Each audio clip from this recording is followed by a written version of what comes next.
All right. Good evening, good evening, good evening. My name is Richard Lewis Brown. Local 1000 listens to you. Today is December 8th, and we got a lot to talk about tonight. You know, last Wednesday night, we talked about the credit cards, and everyone had an opinion.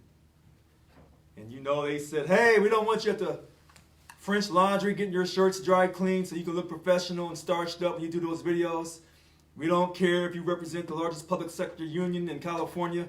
We don't want you to look nice and neat. And I say to that, well, I'm going to look nice and neat. And I'm always going to be starched up.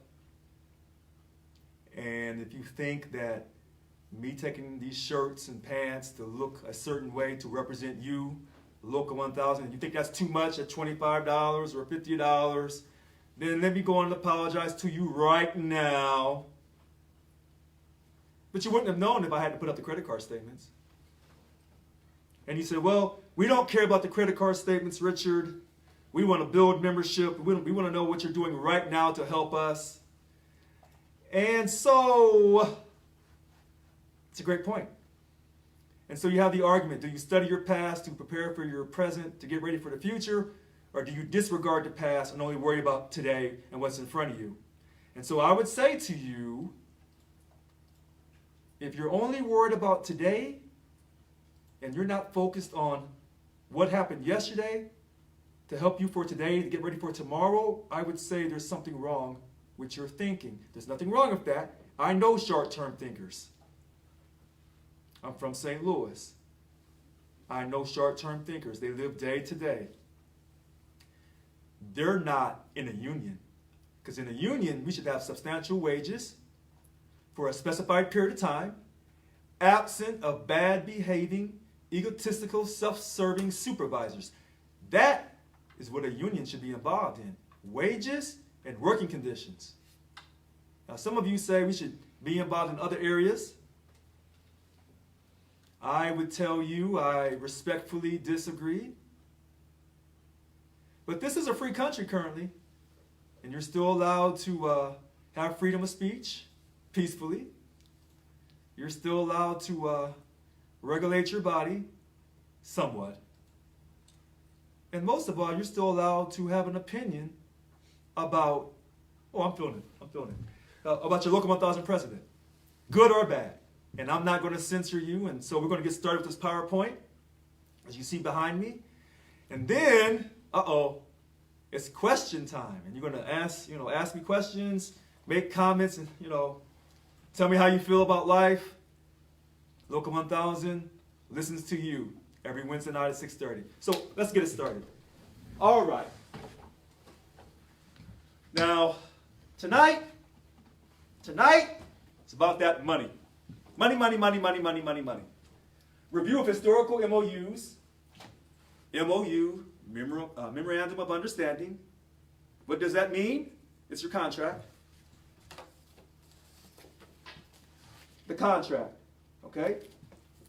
And general salary increases, GSIs, retirement benefits. And this weekend on December 11th and 12th, SBAC. We have our different DBERs, district bargaining unit representatives, come together and they vote over the 10 different bargaining units on who is going to be on your bunk team and who's going to be your bunk chair that's going to help negotiate the next contract. Our current contract expires June 30th, 2023. So we want to get started now. We don't want to wait till that year to organize. All right. So, getting started here, thank you, Key. Presentation overview, review of past memorandum of understandings, their cover letters, general salary increases, major provisions, inflation rates, value of historical pay raises, retiree health care, quote, post-employment, other post-employment benefits, OPEB, future of contract negotiations, the future. ethics policy limits, and finally the Statewide Bargaining Advisory Council, SBAC.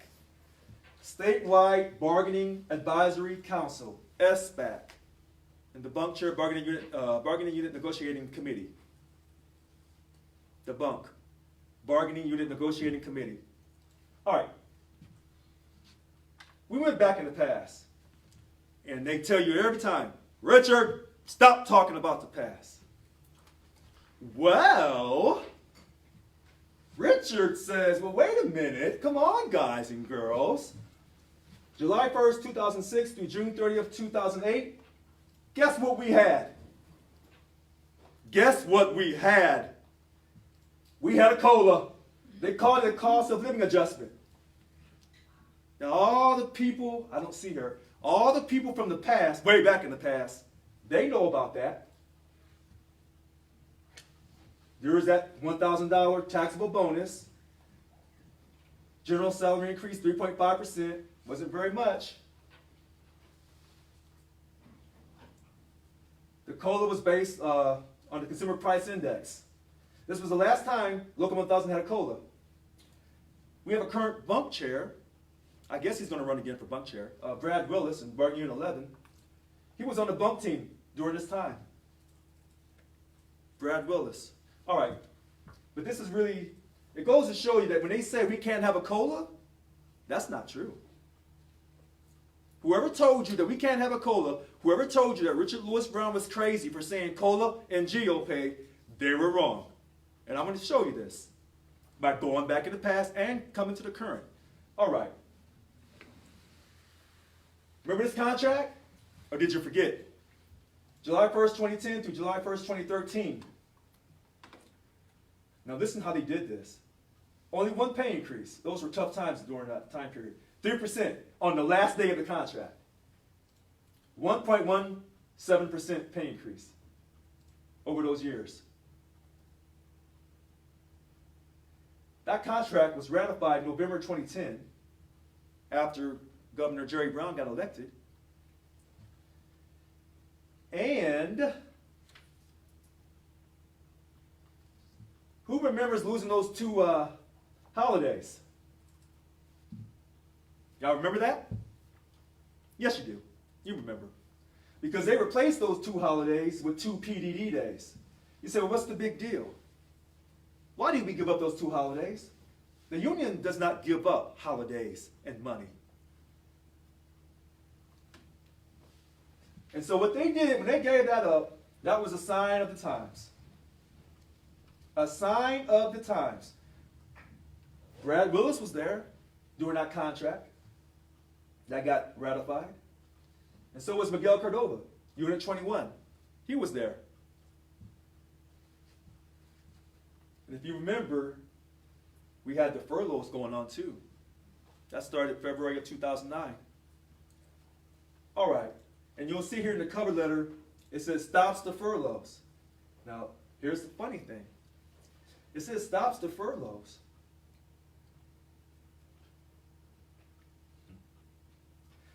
Guess what's missing from this PowerPoint?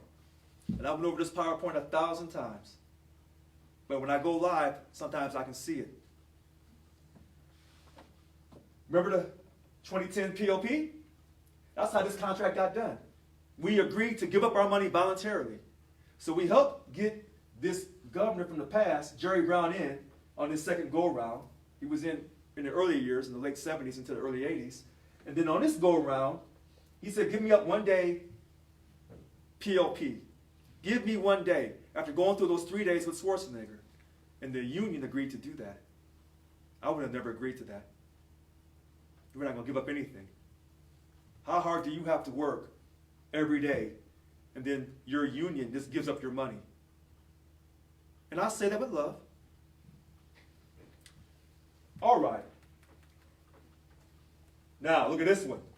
July 2nd, 2013 through July 1st, 2016. Look at this.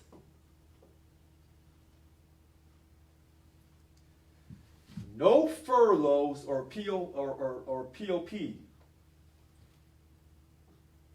We have protection.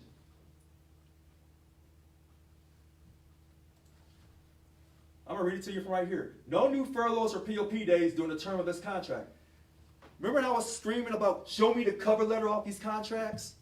Just don't tell me what you're doing. I want to see what you're putting in this little stuff here to make us think that you did something great for us. Remember that? Why is this language? No new furlough. I say no furloughs at all. Why is this furlough and POP protection language not in every union contract? Why is that? Why are you signing contracts that don't guarantee your wages? Are you in a union? Are you in a union? Yes or no? This language will be in all future contracts. If you want to run me out of office, then you run me out. Nobody else is telling you this. Nobody else who ran for office for this position as Local 1000 president ever told you that. Why is that? Because they don't want you to know. And that's why they tell you, don't study your past. Woo! Let me let this go. Breathe. Let it go. We'll take a break for a second. All right, continuing on. So we had a 4.5% increase over 3 years for this contract. Not much. Not much at all. You see Brad Willis, now we see Kim Cowart, and we see, once again, Miguel Cordova. I just can't shake this. If you're in a union and you sign a contract, why would you ever give up your money? I don't care if a hurricane's coming tomorrow. I want my money. You told me for a period of time you were going to guarantee my money. I want you to think about this. When we lost money recently, the recent PLP 2021, did those state legislators lose any money? Did they lose any money? Then why did you give up your money? Why did you agree to give up your money? Because of the past, because in the past it's been done before. And you didn't learn from the past, and that's why you say to people, don't listen to Richard. Richard's crazy. No, I'm not crazy. Moving on. 2016 contract, July 2nd, 2016 through, ironically, January 1st, 2020. That's weird. It didn't end on the fiscal year. I couldn't quite figure that out. Maybe you smart people can tell me why that happened. I'm sure you'll have an explanation for it. Anyway, $2,500 signing bonus. They don't ever tell you that it's taxable. See, they left that part out. In fact, here, let me see. Oh, here we go. So you won't say I'm lying. I'm working with the Koch brothers. Hi, guys. We want a $2,500 signing bonus. Okay. They didn't tell you it's taxable. Because for some of you, if I say $2,500, you want that whole $2,500. And then if I tax you, you say, I don't understand why you tax my money. You told me $2,500. Yeah, okay. And they told you right here, too. Anyway, somewhat good general salary increases. 4%, 4%, 3.5%. Uh-oh. So if you were to take that, 11.5% total, over that period of time, you would say, hey, that's fantastic. Not so fast. What did they do here? OPEB, are you kidding me? You will give me some money and then try to snatch it back from me? OPEB, other post-employment benefits.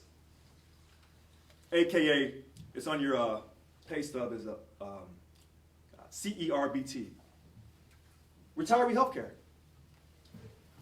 1.2% on July 1st, 2018. Now, I was trying to get all stuck in here. It should say additional, not just 1.1 on July 1st, 2019. It should say additional. An additional 1.2% on July 1st, 2020. Additional. Because it all adds up to 3.5%, is what we're paying right now. You say, wait a minute. Remember I said this looks weird? January 1st, 2020? well, why the heck did they do a contract and put this out July 1st, 2020, when it wasn't even part of the contract? Sounds like to me, this contract was really to July 1st, 2020.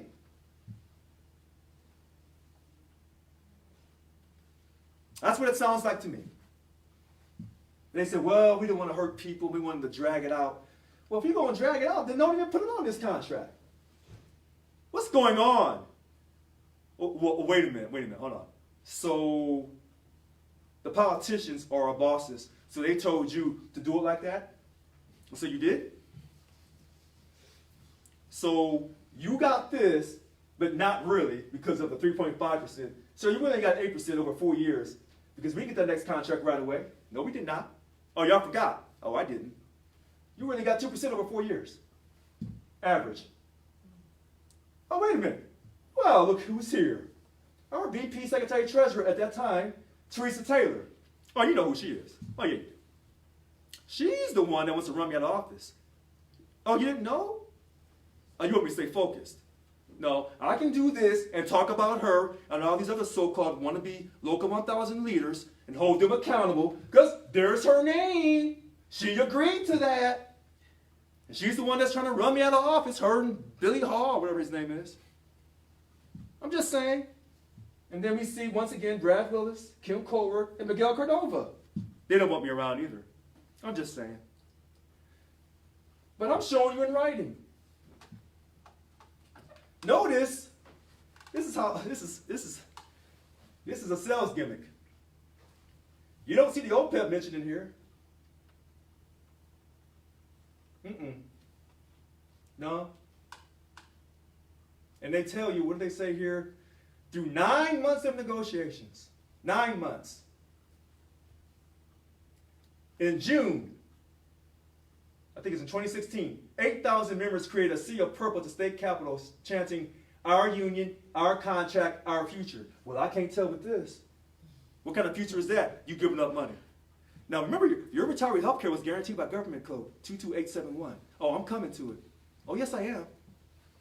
The last thing they wanted was for me to win the election because I'm going to put a spotlight on you. I'm going to talk about you. In a respectful way, of course, sure. But I'm going to put it on you, though, because this is what you've done. And this is why you can't grow your membership. And they tell you that I'm the one that's causing the membership to fall downhill. That's an absolute lie. Membership's been going downhill for years. Why? Because of contracts like this. And that's why this SBAC this weekend is so important. And that's why they're trying to rain havoc on this SBAC that I'm going to be in charge of.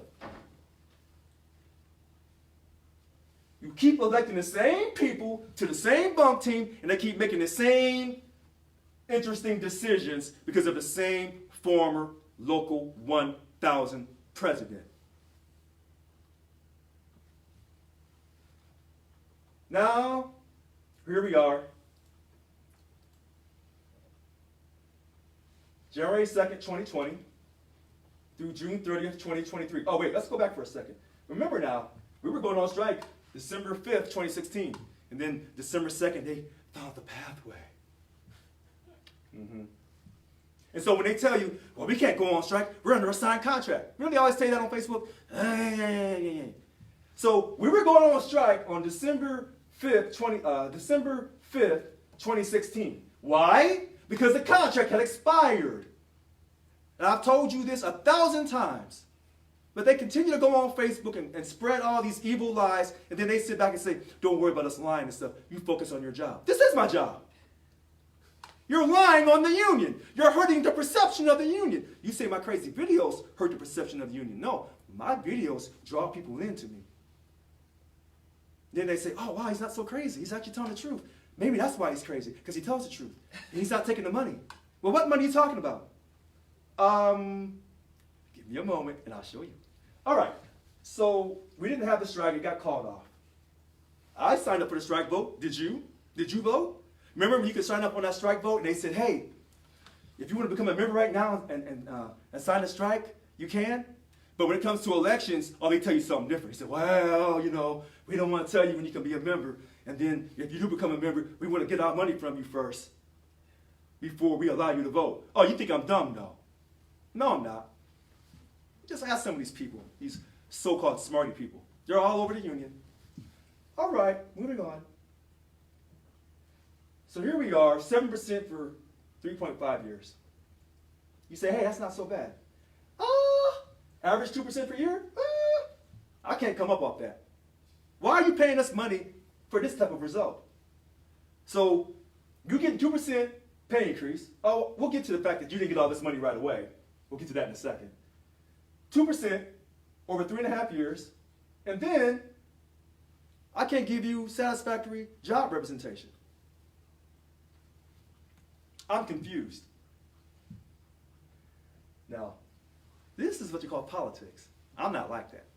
They say, Richard, you locked Irene Green out the building because you went to that insurrectionist meeting and tried to strip you of your powers on October 16th and 17th.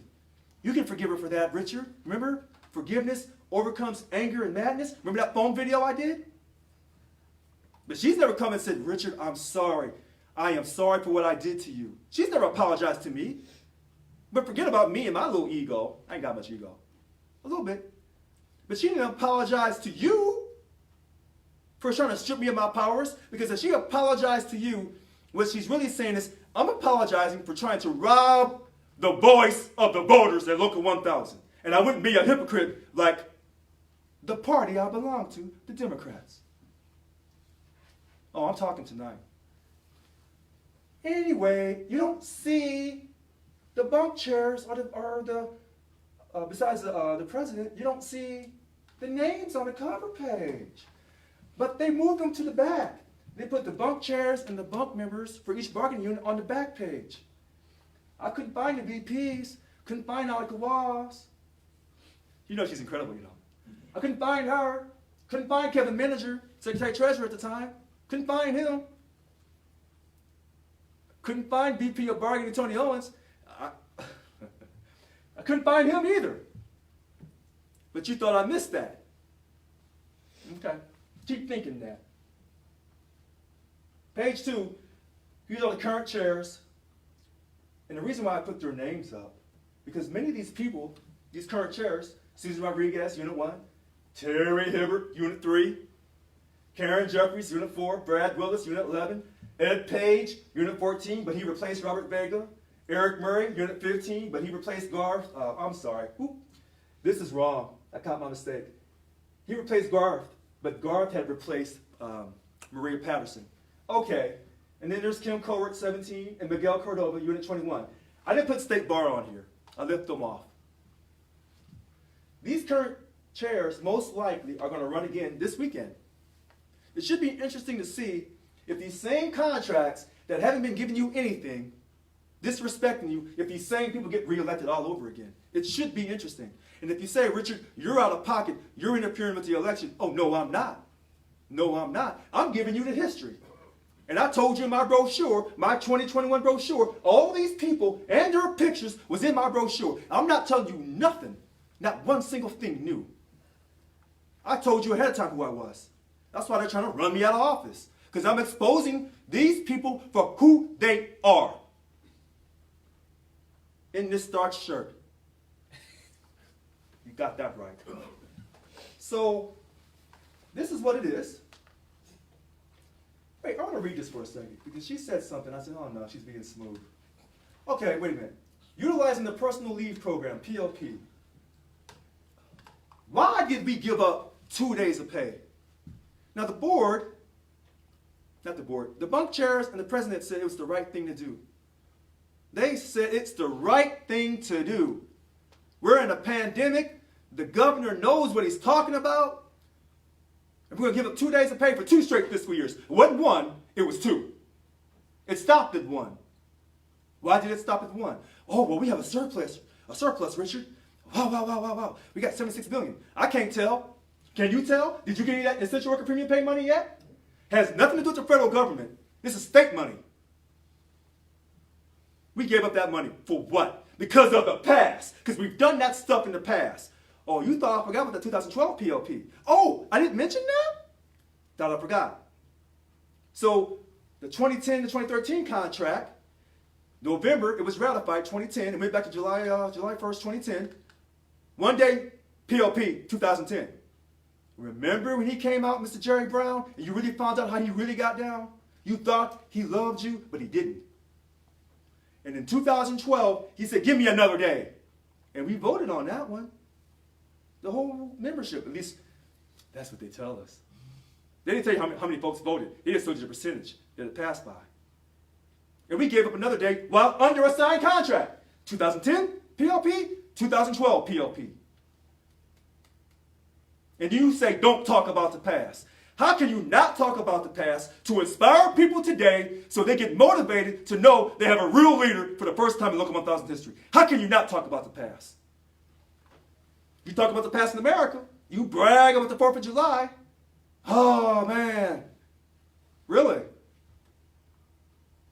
You talk about all the presidents of the past and all the great things of the past and how we can do it in the present and continue in the future as the greatest country on earth. You tell me that every single day. So don't tell me to not talk about the past. I ain't trying to hear you. But, you know I love you, and you know I'm working for you, and we have over 17,000 essential worker premium pay petitions. We're still collecting them. And you know we're working on that telework agreement.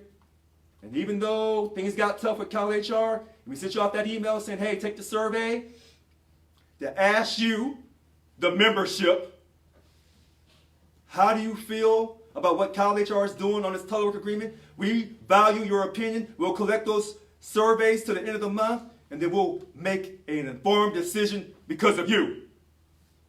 You're not just going to tell us, take this. No, state of California. Those days are over. That's why they're trying to run me out of office. Text one to no one. That's lingo for I'm sincere and they know they can't buy me out and they can't use drugs and liquor and women. That's what that means. It's talking in code here. All right, so this right here. Now listen to this. Rather than forego the July 1st, 2020 general salary increase of 2.5% as proposed by the state, we agreed to defer it. Hey, hold on a second. You have that in writing. What do you mean, defer it? What are you talking about? What are you talking about? Did people read this thing? Is that why Bargaining Unit 1 has a low membership? Because a lot of smart people look at this and say, that's some BS. Is that what it is? I'm in Bargaining Unit 1. Forego, we have a signed contract. What are you talking about? And then they tell you, well, it depends on the budget. It depends on the budget? Well, then, let me go tell my boss, hey, you know what? I know we got this little agreement and stuff, but, you know, I done messed around. I got blah, blah, blah. I got all these bills coming. I'm going to need a pay increase. Good luck with that. You gave up your money while under a signed contract, but yet all that essential worker premium pay, all that was billions of dollars at that state capitol. Have we seen this, Governor? And before they tell you, well, that's because you said you wanted to run him out of office and woo, woo, woo, woo, woo. No, no, no. The money was there in January of 21. Before I showed up on the scene on June 30th, after I survived the police at my house on May 25th, 2021 at 5 o'clock in the morning, after I survived that as a black man in my own house. I wasn't walking around, wasn't driving dirty. I'm in my own house sleeping at 5 o'clock in the morning, getting ready to go to work. That money was there. Let me give you an inside trick. You want to get reelected? Give people money. I can guarantee you they'll go for it. If the former president had got that essential worker premium pay for everybody, she'd be reelected. If she had got that permanent telework agreement, that conversation started in September of 2020, she'd been reelected. But you look at me and say, I'm not doing my job. I don't have your telework agreement, not fast enough. Don't have your essential worker premium pay, not fast enough. We hear that the correctional officers in CDCR is getting hero pay, COVID pay. That's a lie. They may be getting some money, but it's not no COVID pay or hero pay. Stop being deceived. But yet you come at me and tell me I'm not doing my job, I'm not distracted. And so while all the enemies are trying to tear down the union in order to get rid of me, and I'm taking care, I'm dealing with them while I'm giving you my very best, and this is what you come at me with? And then when I try to educate you, you tell me that I'm wrong. I thought education was a good thing. I thought if you went to college or at least graduated high school, that you're well on your way. And then you tell me I'm wrong for going back and studying the past. But you tell me that the way your mama and daddy raised, your mother and father raised you, because of all their history, and your grandfather and grandmother, because of their intelligence and their wisdom and their supreme love for you, that you listen to that, and that has helped shape your values. And you went back in the past to get that. Moving on. All right. Inflation, general salary increases and reductions. The smart people tell me we're at 228 cost of living index, 2008 to 2009. It's jumped all the way up to 297 for this fiscal year. 30.3%. California. Across America, 272. So we're a little higher. Of course, we're California, of course. We're higher than the rest of America because we're the #1 state in the country, California. I don't care what governor it is. We are the #1 state. It's not my blessed Missouri. It's not New York. I love New York. No fight. Not Florida. Not Michigan. Not Illinois. Not Texas. California. 30.3%. And then with our pay increases, compounded, 26%, we're down 8%. We're down 8% since 2008, 2009. We're down 8%. I think it's a lot more than that, and you do too. These numbers say 8%. Sometimes the numbers can't quite reflect how you feel. How do you really feel? Furloughs, POPs. The smart people tell me it's too hard to figure how to do these numbers versus this number here of the 8% that we're down with the cost of inflation. Somebody's going to get on our website, because this PowerPoint's going up tonight, tomorrow morning, and the smart people are going to go through this and say, you did this, this, and this wrong, Richard. Like this spelling error that I missed. Okay. Now, this is what they say. These are the numbers. But it really comes down to, how do you really feel about your increase in pay with this union that you've been paying your money to all these years? You don't feel very good about this, and I don't either, and that's why I'm here. All right, so Ralph C. Dilzak establishes a framework and obligation for bargaining between the union and the state. Ralph C. Dilzak, July 1st, 1978. It started, though, with the Employee Relations Act, September 30th, 1977. Jerry Brown. So that's why he gets all that credit, because he was the governor at that time. So they said, hey, we're allowed to unionize, and we're allowed to do all these great things because of Jerry Brown. So we should always support him. No, he hustled you back then, and you weren't smart enough to understand that with that exclusive representative clause. He hustled you. You say, how? Because he convinced you that he was helping you, but once they established the exclusive representative clause, now they're saying when you find a union or an organization to represent you, you're going to be represented by this company or union for all these different job classifications with these bargaining units. And whether you paid money or not, they have to represent you per that contract. So then you have this problem. Some people don't want to pay. So then they say, and he did this on his way out in '82. He put that fair share. And then another governor, a Republican, came in and took it away. It was just going back and forth through the years. But if you had never said the exclusive representative clause, now, if you don't pay money to the union, you get no representation. But they tell you, I'm trying to destroy the union, because I said everybody should be allowed to vote. Vote in this union, whether you pay money or not, because you're represented by that contract. If you don't want to be represented by the contract, then take away the exclusive representative clause. So that way, we don't have to help you if you don't pay us no money. But I don't know anything. No, I think maybe it's you who don't know anything. I think it's you that's pretending that you're a leader and that you're intelligent and that you are sincere and that you're going to give the very best to your members. I'm so sick of hearing you say that. Try something else. My members. You don't even know who your members are. Remember that PowerPoint presentation that we did? And they said, does the people know who the president of their DLC is? No. But you claim that for the members, you're not doing anything for the members. If you were so concerned about the members, you'd get them out to vote. On that board of directors, 33 of them ran against nobody. I guess the members didn't know who you were.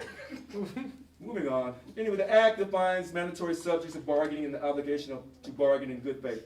I put good faith in here because this is the one thing I think we've always done. We've always bargained in good faith. I really believe that. The former two presidents, Jim Hart and Yvonne Walker, I do believe they bargained in good faith. I believe that. But did they have the courage of their convictions to really call a strike? Strike vote comes back after reaching a legal impasse and shut the state down and make U.S. history? Did they have it in them? Do you think I got it in me? I want you to look at me in the camera. Look at me. Do I look like I'm the type of person that if I say we're going to shut the state down and make U.S. history, do you think I'm bluffing? There's a reason why they're trying to run me out of here. And actually, I respect them. I do. You know why? Because when you have a real leader who's not playing any games, either you have to discredit him or her, you got to kill him, you got to get him out of here. And by the way, I've been at the baseball. No, I'm teasing. That was a joke. That was a joke. All right, so here we go. Dill's Act. Now, the PIMCA. Let's go back to that for a second. He didn't tell us what the PIMCA was. Public Employment Medical Health Act. I'm trying to remember really quickly. Hold on. Where's it at? Is it back? Okay. Public Employees. Public Employees Medical and Hospital Care Act. It talks about our health care benefits for state employees. That's what established that years ago. And it also did the monthly premiums as well. The health care benefits and monthly premiums for retired employees is also established by this PIMCA. Okay. Here's where it gets tricky with this PIMCA. Senate Bill 98, 2015. It changed the government code. They added a new government code. And that's what started this, quote, pre-funding of retiree health care. Now listen to this. It's bad enough we're losing 3.5% for this contract. That's bad enough. Employee payments into this trust fund are permanent and not returned to the employees if they leave state service before vesting. So not only were we getting our health care, that we have to contribute to our health care. Remember, we're just contributing to our pension. Now with this OPEB, we have to contribute to our retiree health care. But they told you years ago, come work for the state of California. It's not the glorious job. No one's going to respect you for working for the state of California. But you have a steady paycheck for a period of time, and you can retire with a pension. You're not getting paid a lot of money now, but you get a guaranteed fixed income regardless of the stock market because it's called a pension after you retire. And you can retire with dignity. But they told you you'll take less money now. But now they want you to contribute to the health care, the retiree health care. And why is that? Because they know you won't fight. The same people who are making these decisions for you are the same people who are sending their kids to private college. They're in private schools. They're in the best schools in America, but not yours. You are struggling to pay your bills. You are struggling to make sure your kids do their schoolwork and are accountable in this great country. But yet these people who pull all these tricks, these politicians, they're not worried about you or anybody else. They're taking care of their money. They're prioritizing their money and their families. That's what they're doing. They don't care about you. The employee loses the contribution and the benefit if you leave before vesting. You say, what's the big deal about that vesting? Remember, before, 10 years, 50% health care. No longer. Now you got to do 15. All right. This is talking about the OPEB in our contract. And you'll see where it says 1.2 and then for a total. So they're telling you in the contract how they're doing these numbers to get up to 3.5% for these bargaining units. Now, some of the other unions did the same thing. And this is what happens when you have union presidents who don't care about you. And we're the largest public sector. When we fall, everybody else will follow. And that's why this telework agreement that we just didn't accept what they try to force down our throats. But they did it with respect and dignity, through good faith. That's what they claim. Don't give me a call, HR, saying I tried to disparage you. But that's not true. I know my words. Thank you. Even though let me stop. Okay, so moving on. Now, this bill, the Senate bill, affects employees hired on or after January 1st, 2017. Increased the vesting from 10 to 15 years. And then they changed this formula, the 190 to 80-80. Yeah, okay. We were already protected. We had the DILS Act. We had the PIMCA. Former leadership chose to ignore this. Listen to this. If it was so important for us to pay OPEB, because they run those numbers and they try to put the fear of God in you that the sky's falling in, and that's not true. Remember he told you the sky was falling in March, the springtime of 2020, and he needed our money? Sky didn't fall. Through the fourth largest economy on earth, did it lose a beat? No, because y'all kept working hard. All of you. This state never lost a beat. But they sold you on this idea that if you don't pre-fund your retiree health care, it may not be there for you, when you retire. That's the same thing with Social Security across America. They say, well, if you're not careful, it's going to be bankrupt here. Oh, gosh. Is it 2035, 2036? One of those years. 2043? It's going to be bankrupt, our Social Security across America. Really? So Social Security is going to be bankrupt across America, but you can build 6 more bombs and go bomb a country across the ocean. And I'm a veteran, and I'm telling you this. So you can decide where you want to put money at. Because remember, your money's not based off anything but perception. Because you're not on the gold standard anymore. No, you're not. OPEB never existed before, and remember, it was suspended. Listen to this. It was suspended for 2020-21 when we gave up 2 days a month due to COVID. Government code was crystal clear. Our retiree benefits were covered at 100%. But because we did not fight, and when they talk about key alliances in politics, where was our alliances? Why are we having to pre-fund this retiree health care? Haven't you done enough for the state of California? What's going on? Who's with you?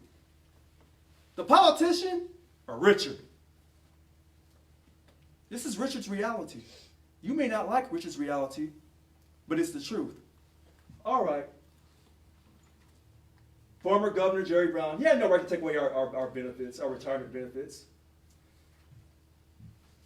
Here's another reason why they got to run me out of office.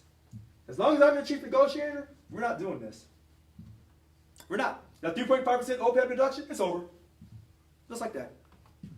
That next contract, it won't be there. So you said, well, what happens if they say they don't want to do it, Richard? What are you going to do? We're going to fight. The same thing I'm doing for you now with this COVID mandate. Oh, did you forget? You did. Anyway, moving on.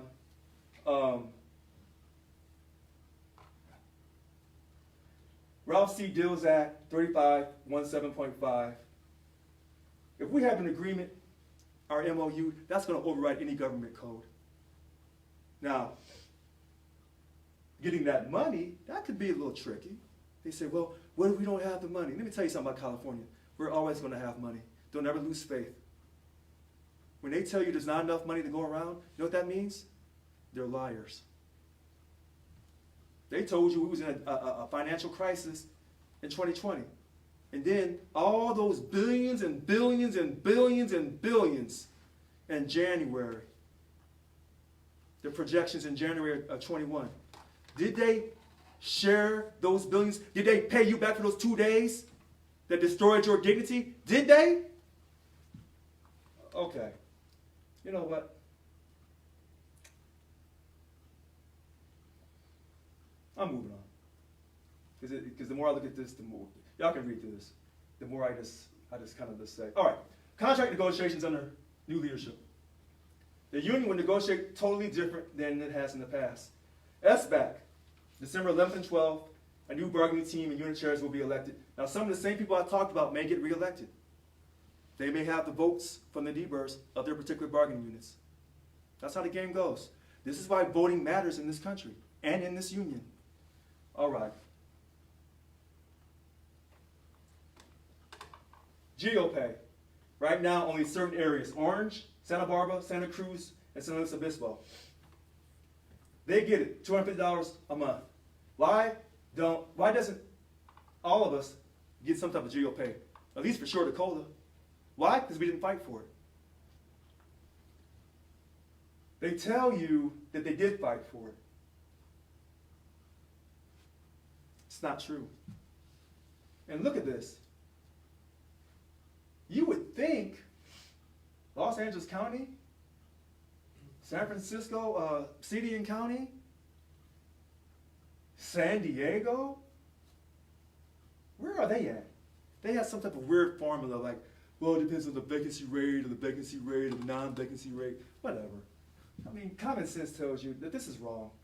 That's not going to happen again. And here's where it really comes down to why they're trying to run me out of office. If you hang around me, you're going to have your self-esteem. I'm telling you this.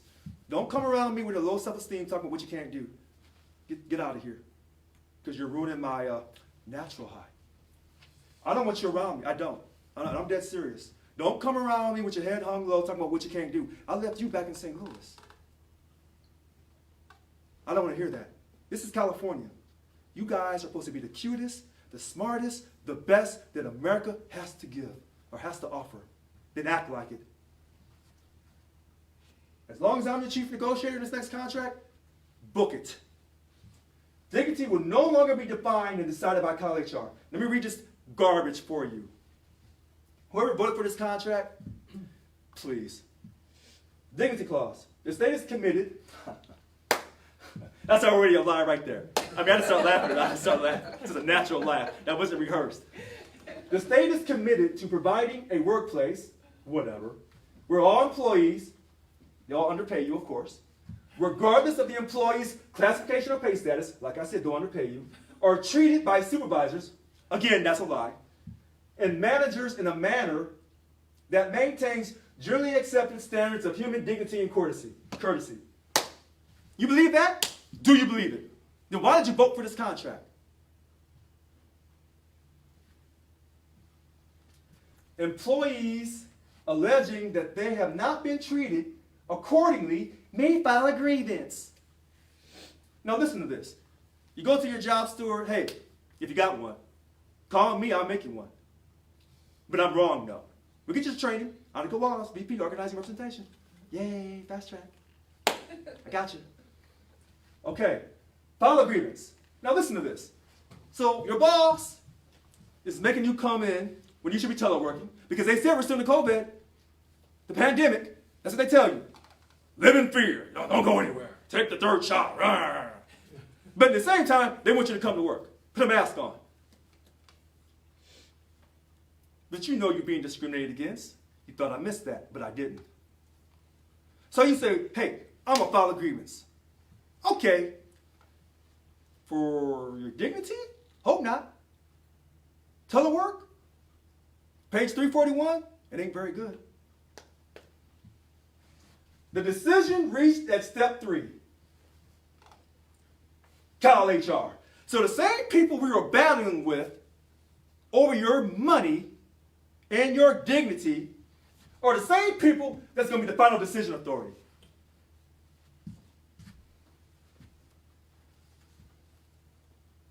That's the dumbest. All right, so we can't do that. We can't do that. All right, so, I mean, this is stupid. This boss of yours is driving you out of your mind, and now he calls his friend, his other little bosses, and they all gang up and write you up. You don't have a job steward, and then you wonder why I want to make everybody a job steward in Local 1000. But I'm the crazy one. And then when you try to fight them, and you take it up the chain, kind of like y'all sitting back saying, we understand your feelings, you know, we really do, but we don't see anything here that's wrong. And you know I'm telling the truth. And they're the ones who did this nonsense in this contract. Who's leading you? Why would you let the person you're battling with, your partner, decide? That's like you and your husband saying, well, we're having a disagreement, but my husband has final authority. Not in America's women that I know today. Ain't happening. Or your spouse or whatever. I want you to say I'm being sexist or I'm trying to get a wife on video. You'll say that next. Whatever. I'm moving on. All right. Oh, so look, the holidays. So we lost those 2 holidays. We had 2 PDD days replacing them. So as you know, not to get all racial, but Juneteenth was a federal holiday this year. And so, you know, you're probably saying, well, Richard, how do you feel? Well, no, you know what time it is. So, whether you understand the great enslaved African and his or her journey, you're going to understand it. Wait a minute. Hold on a second. No. Why am I tripping? You told me you believed in Black Lives Matter last summer. Oh, yes, you did. Oh, yes, you did. So you should have no problem with that being added to our next contract. Okay. Y'all think I'm playing, but I'm not playing with you. I'm dead serious. Some people talk about it. Other people are going to show you. And I'm going to show you when you least expect it. It will be part of our holidays. So get excited. Yay, black folks. Okay? Y'all laughing, but I'm dead serious. And people call me anonymous a lot of times on my phone and say, hey, brother, keep doing what you're doing, man. We love it. I know you do. And I love you too. All right, so we're going on. All right, ethics. So people say I don't have any ethics. All right, so I had the $25, $52 for the dry cleaning, French Laundry, here in Sacramento. Yay, French Laundry. And he said I had no ethics. So we do have an ethics policy file here, Local 1000. Covered individuals shall not knowingly accept any payments, benefits, or gifts of more than minimal financial value under the circumstances presented from an employer that engages or seeks to engage collective bargaining, SAU, whatever.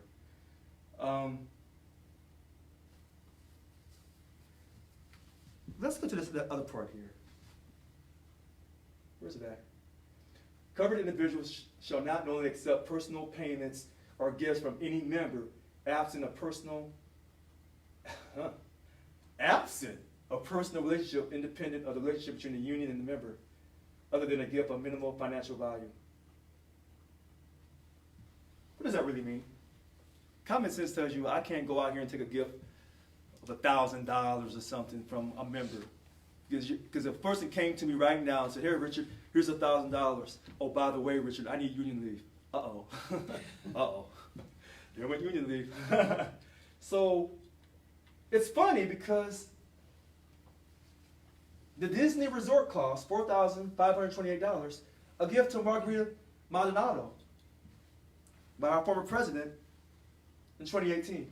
It's funny. So you're talking about my dry cleaning on Facebook. You know who you are, Denise. I see you. But here we go. But you forgot about this. See, they didn't forget about this part. And when they were telling you I was at the day spa for $3,000 when I was actually getting the building swept for electronic surveillance, for security, they were telling you I was at the day spa, but come to find out, they at the spa. At Disneyland. With Mickey. It's funny. Except it's your money and my money too. But they were trying to call me out for bad spending. The $51,000 to help those good folks in Lansing County. $55,000 for information on CalPERS. They said I was out of control. But they at the resort, kicking it. And then she went on and got a job with the union. Margarita Maldonado at $156,000, chief of staff. Here we go again. Teresa Taylor, there she goes, leading by example. Look at her. $1,800 worth. Napa Resort and Spa, $1,800 worth. But she's talking about me and my behavior. Remember, she's the one that told me, yeah, you remember. But she's at the Resort and Spa kicking it. Because this is in 2018. If you remember, she was a Secretary Treasurer in 2015. But she didn't get asked to run with the former president in 2018. I don't understand. Maybe it was for the members. Maybe she was concerned about the FTB, so she didn't want to run. Or did she get kicked off to the side?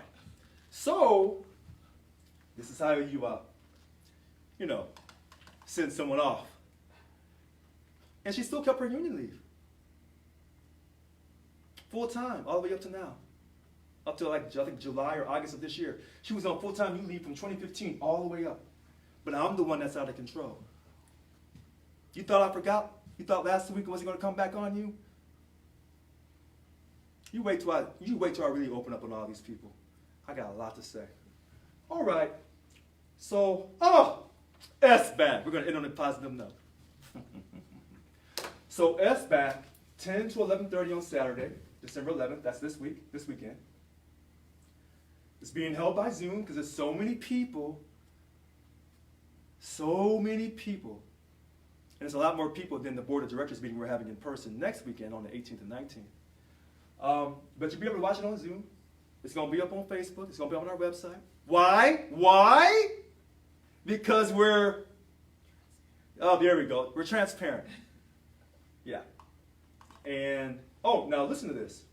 This is really important. Because I know a lot of people watch my videos. And I know who you are. And when you come for me, bring an army, because you'll need it. Please note that guests, non-SBAC members, may attend the general session as well as the bunk election process being held during the bargaining unit breakouts. However, non-SBAC members will not be able to participate in the unit breakout sessions. You can't participate. You can't talk. You can't vote. But you can watch for transparency. Yes, you can. So when they're telling you that you can't watch, that's a lie. Okay, and then you can come to our website if you get the Zoom link. We sent the Zoom link out. You have to be registered by 5 p.m. By December 10th. All right. Now, 7:27. It took me a minute to go through all that, and I was flying as fast as I could. Here's what we're going to do. We're going to take some questions. Now, I didn't take questions last week. But I'm going to take questions this evening. It's going to be fun. And I can't wait. I see certain people in the queue, and I'm waiting on you. So, we will take the first question. Thank you. Fantastic. Thank you. And I'll let Key get back to his spot. And so it looks like our very first person in the queue is DLC 772 President Mary Dela Cruz. Good evening, Mary. Hi, good evening. Thank you for taking my call. Gotcha.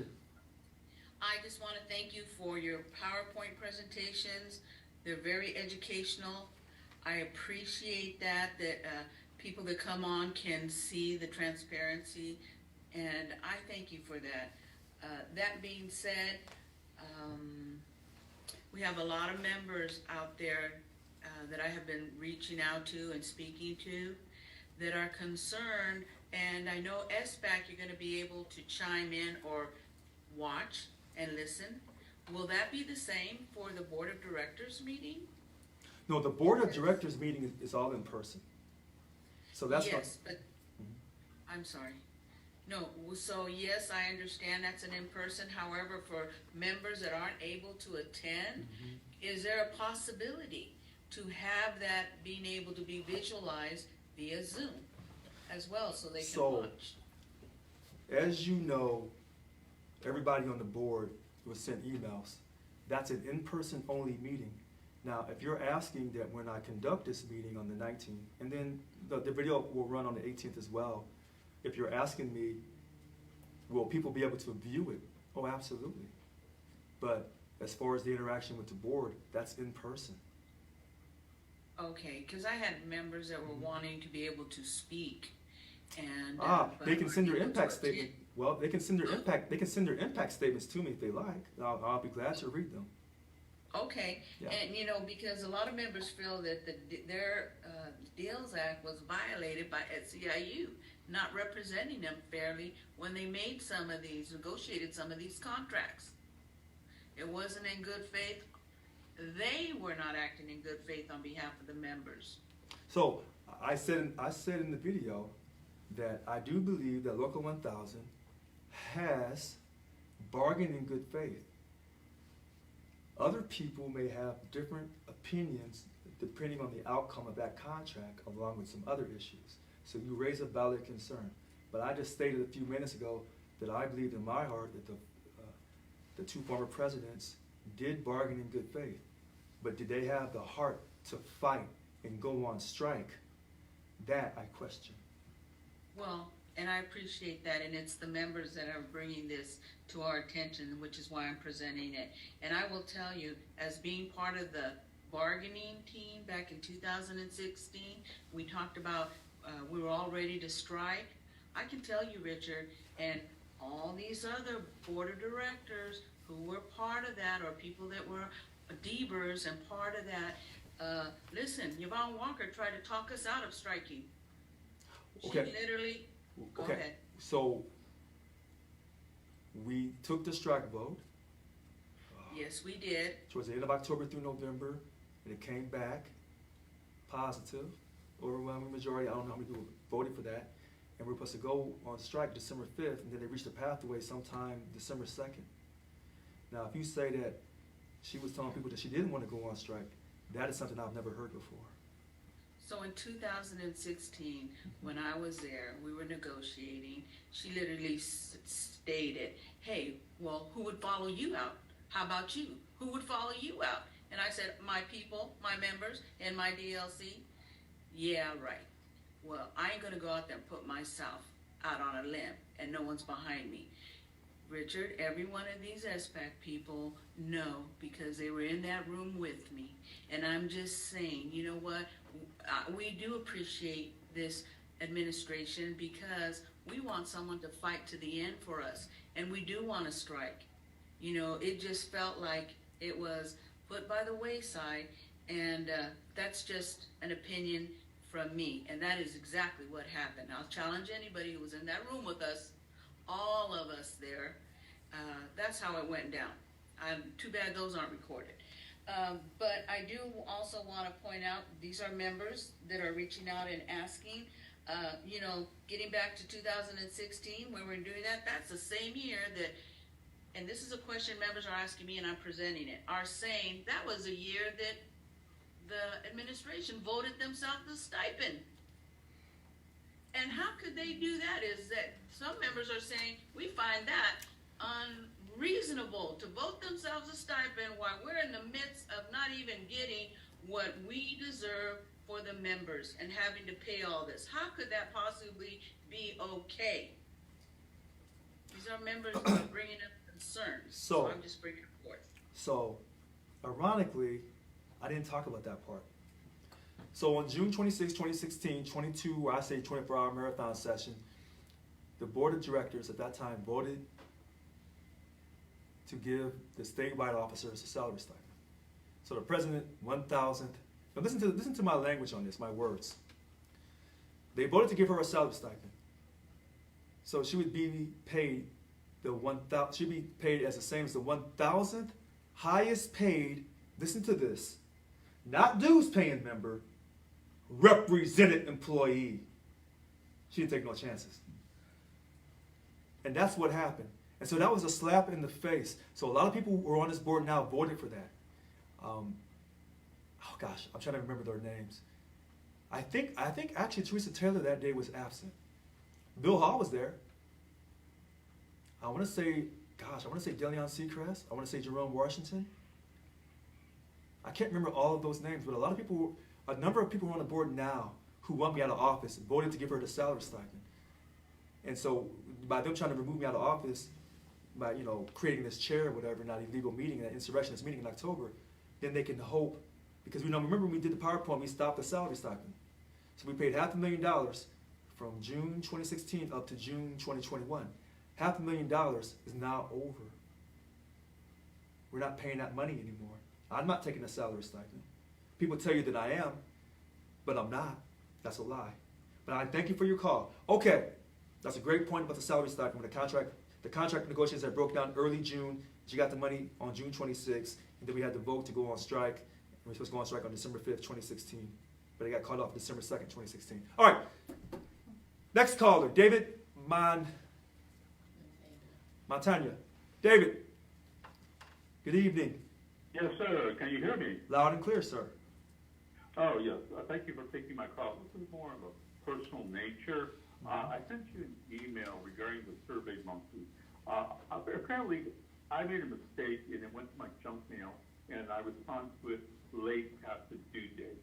As a result, I sent a follow-up email to the board to see if they got it and haven't gotten a response. So I called the MRC. They referred me to another individual who eventually referred me back to you. So I did send you an email to your email at, I believe it's rlbrown@sau1000.org. I hope it's right. Okay. Okay. I said this the other day. I just need to know the status so I can make proper arrangements. If I don't get approved, I'll drive up there and rent my own room so I can be present. Because this is going to be a very important meeting. I want to be there. And indirectly, I want to meet you. I have a couple of issues I want to talk to you about. But I just wanted to bring you attention. This is kind of self-serving. Yeah, I do apologize. Your presentation was great. I was a bunk person. I was the president. So this is all relative. That's why I want to be there. So that's my spiel. Thank you for your time. I hope you take a look at the email. David, thank you for your phone call. I will look for your email. And David, you can always text me. Many people do. 408-207-2339 to send me a reminder. Okay. Thank you, so. Oh, you're very welcome, sir. Okay, next caller. Frank Askin. Good evening, Frank. Richie! How you doing, brother? I'm doing fantastic, Frank. Hey, got a question for you. What's this weekend? We got SBAC coming up this weekend, but I have a question. So, next, the following weekend for Board of Directors, what kind of precautions are they going to be taking for the child care providers? Are they going to be questioned about their vaccinations? Are they going to be checked? You know what, Frank? The staff is handling that, and they haven't indicated to me that they're going to do anything that's outside the rules of the Sacramento County Department of Public Health.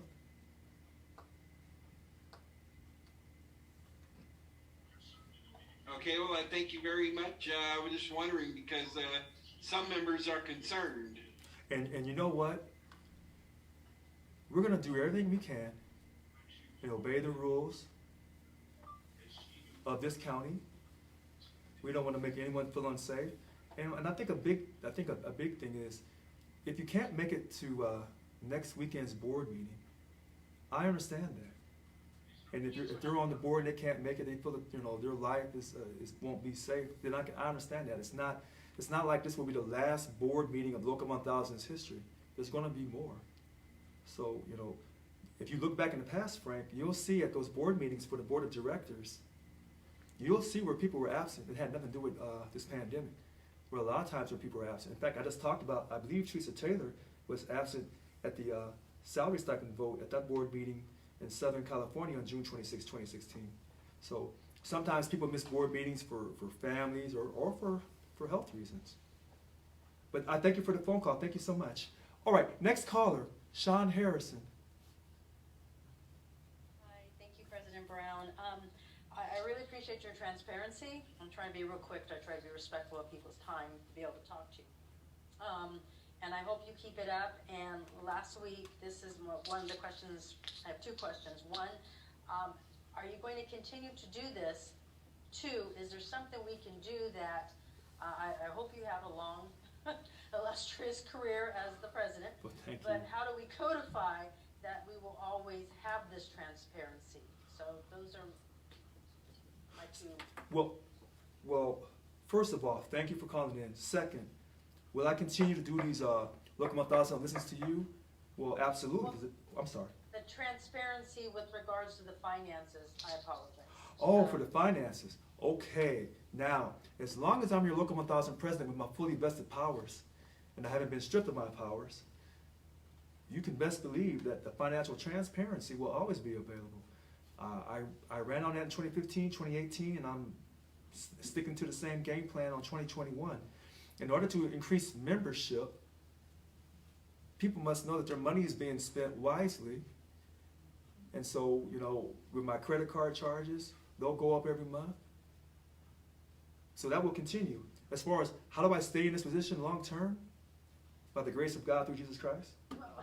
No, I didn't question that. Oh, but okay. I think you will. It was just, I appreciate the transparency. Last week it was about the finances. For example, you mentioned the vote that happened in June 26th of 2016. I found that on the website. This is the most information I have found on SEIU's website in my 20 years of being a member. So I appreciate it, but I want it to live on as a legacy of yours. So even beyond your terms as president or whatnot, is there a way to codify it, to put it into any of our policies that it will continue? In order to put it into policy, everyone knows that the board must, by majority vote, agree to that. So right now, many people say, well, Richard, you don't have the respect or the will of the board to get anything done. So this is why you see me reaching out to members directly, and the members will have to, quote, apply pressure to their DOC presidents. And now they can't say they don't know, because like you stated on the website, the transparency, you can click on our DOC map, that the staff was incredible. And you can find out what site, who your DOC president, who your e-board is. And I would tell anyone, if you're concerned about me staying in office and you think that they're gonna really run me out of here, I would tell you this. Everything that's up on that website, make a copy of. Because I can guarantee you, if it's the will of God, and I still respect the laws of man, because that's what it tells me. If it's the will that I am walked out of here, I can reassure you, that website will be wiped clean. And you'll never, ever, ever see that again. So please, those PowerPoint slides, all that information on the website, you should imitate that website. Because I'm giving you history. Because from our history, we can prepare for our present and get to the future. And so when I say we're not going to take that 3.5% OPEB deduction, remember, that's part of my platform. People are going to hold me accountable. You say, well, how do we know you're really telling us the truth? Because you already know with this COVID situation that I've been fighting, as well as this telework agreement, we're trying to get a substantial telework agreement. And we didn't just roll over and take what the state told us to take. And that presents problems to the status quo. And so there's a number of reasons that they have to, quote, remove me from office, because at a certain point, people are going to realize that I'm not crazy. I am sincere. I am going to get this job done. I have helped a lot of people. You just don't know because I don't say it on video, because people can't touch me because I'm too hot to touch. So when I'm liked and I'm popular, now all the people can hug me and say, Richard, we were by your side from the very beginning. But that is not right now. So I'm protecting a lot of people while I'm also focused on giving you that transparency to build the faith that people can come to the union for the first time or come back to the union. So when they tell you that Richard's not interested in building membership, that is the absolute not truest fact.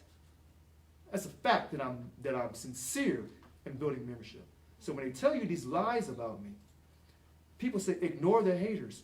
You cannot allow people to pollute your air. Remember, I shouldn't be surprised by people telling me to ignore the haters, because I'm in the state of California, and the last time I checked before they got on top of their game, you had smog up and down this state.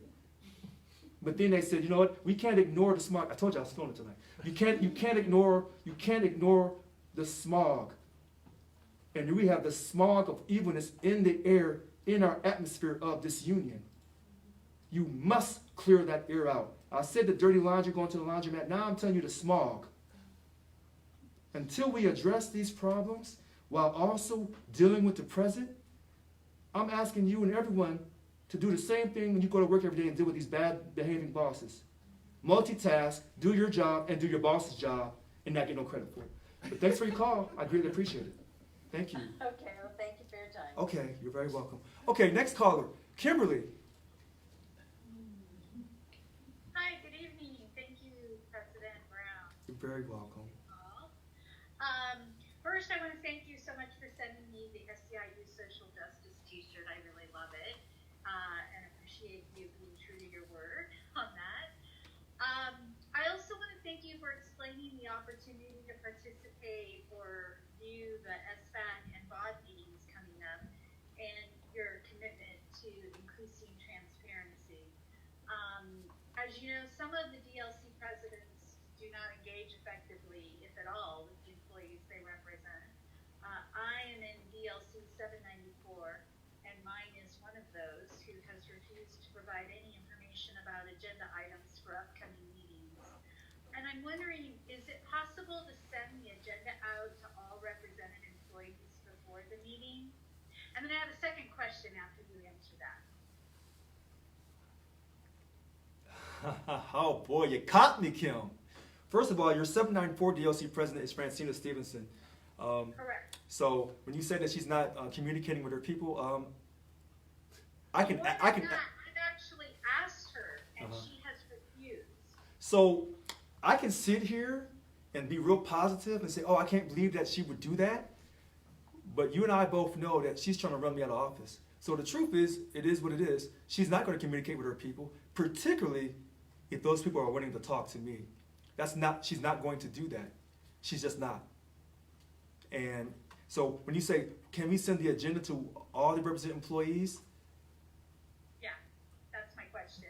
Why do we have to rely on a DLC president who is not willing or invested to really represent us and provide us with information that we're asking for? You know what? You caught me. I think you're right. I hate to get caught on video. Boy, I hate to get caught. But you caught me tonight. So you're saying in order to ensure that what we sent to the board, that the represented employees on the emails that we have, that they should get that as well? Yes. Done. Thank you. Okay. Okay, moving on to my next question. I understand that there was a reorganization of SEIU staff, and that included the union representatives who typically receive concerns from represented employees and advise them and file grievances when appropriate on their behalf. Can you confirm if, as a result of that reorganization, have their roles changed or remained the same? And if so, if they did change, how did they change? And what should represented employees expect from them going forward?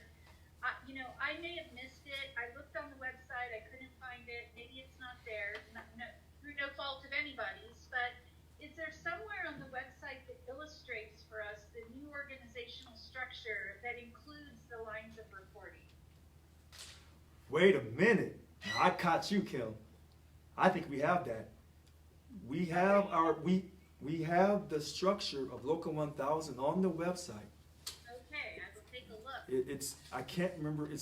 I'm gonna say it's under the hamburger grill if you're on your cell phone, and I think it's about okay. People are looking right now. It's about so that structure of our staff is on there for transparency, and I think even the salary range for the rank and file is listed on there for the different jobs, and of course with the management, their salaries cannot be revealed. So we have an asterisk on there about your salaries are confidential. Sure. So to my first part of that question about the union representatives' roles, Right. has there been a shift in what we're expecting them to do? I mean, I don't want to go to somebody if they're not really the go-to person anymore, or I'm just trying to get clarity on how that organization affected. That restructure on October 1st, so we can only have one rep per DLC. The roles are still basically the same, except the reps will all be doing rep work in addition to organizing. So their jobs really haven't changed unless they were just doing organizing. Now they'll be doing rep work. But for those who were already doing rep work, representative work, they're gonna also do organizing as well. So a lot of people think that, you know, our union has completely changed on that aspect. But no, what we're doing is we're putting the emphasis on representation, but we're gonna still organize at the same time. Can I make a comment about that? Sure. You know, I'm sure that every area is a little bit different, but one of the things I've consistently heard from the representative in my area is that they have so many people in their area That's correct. that they really don't have, you know, time, at least time that we expect Mhm. for full engagement. And so I wonder if now we're adding organizing on top of their representation responsibilities, how that is serving us better. Because what we're doing is we're spreading out the work so that each DLC will only have one rep. Or should I say, a rep will only have one DLC. There are some DLCs that are so big it takes two. And what's going to eventually happen is we will have to hire more staff, which we're currently doing. So one rep per DLC should alleviate the problem of a rep being overworked. That problem should be getting cleared up. Okay. I mean, there are some DLCs with more people in them though, right? Yeah, some of those big DLCs may have two reps. And we're going to hire more people, so Okay. I wouldn't be worried about that. All right. Thank you. You're very welcome. Thanks for calling in. All right, next caller, DLC 727 President Linda Martin. Good evening, Linda. Good evening, President Brown. How are you? I'm doing just great. How are you? I am busy. So as a new DLC president of 727, I've been doing worksite visits this week. And part of what I wanted to talk about, it seems like you already answered through Mary. I had a number of people tell me they were very concerned about the upcoming board of directors meeting, and they absolutely said, I cannot go to Sacramento, but I absolutely want to be a part of that. And because they're concerned about some of the board members, they actually approached me with that information. Where they got it, where they read it, I don't know. But they were pretty concerned about, you know, their president being unseated. So they had asked me if I would ask if they were able to attend that maybe via a Zoom, and if a Zoom link will go out for them. And then I had a number of members that did want to write something, but they said they didn't want to write as far as, what did you say? It was an impact statement? Sure, That they- impact statement, yes. Okay, well, I had a number of people, I told them they could do that, but they said they wanted something official. So they wanted something official to go out to them by you so that they could respond to that. So those are two things that came up. I had a number of people tell me they absolutely love your weekly meetings. They're really on board. They said it's very informative. So they absolutely want you to keep doing that.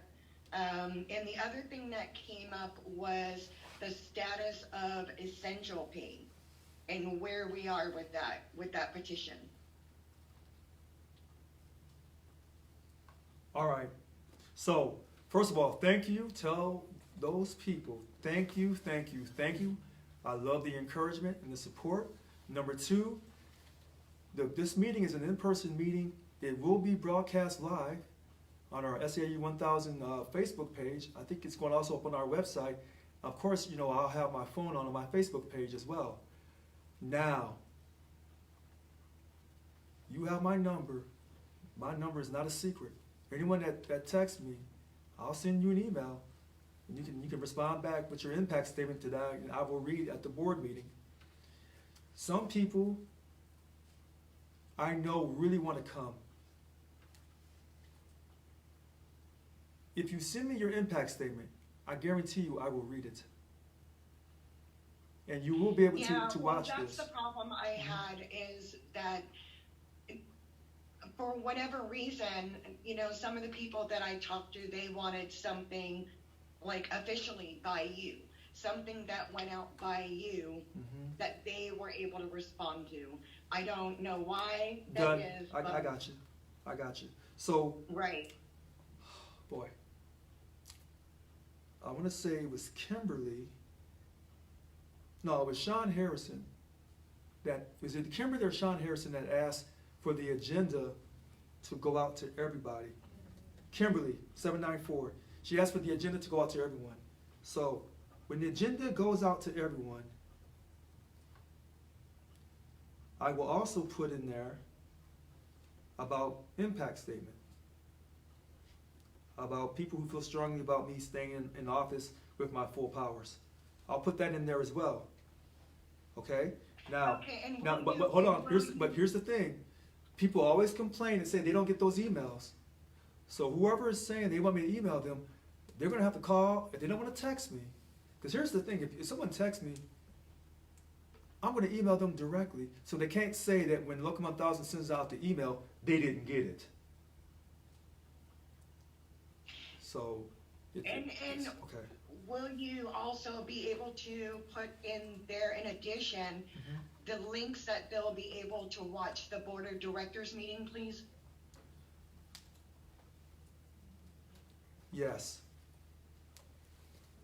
And then the last it's part gonna, I had. So here, let me verify this again.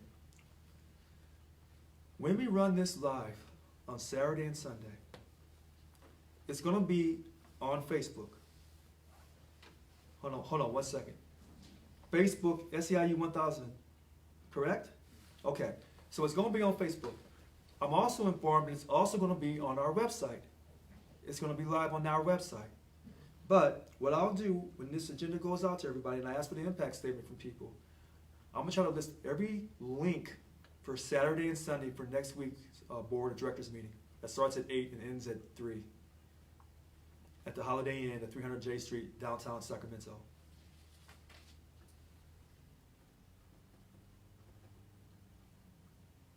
Okay, and then the last thing they were questioning was, well, the people I spoke to, I can tell you that, I've been to a number of on-site visits, and I've gotten very positive feedback from my members about you. I just want you to know that.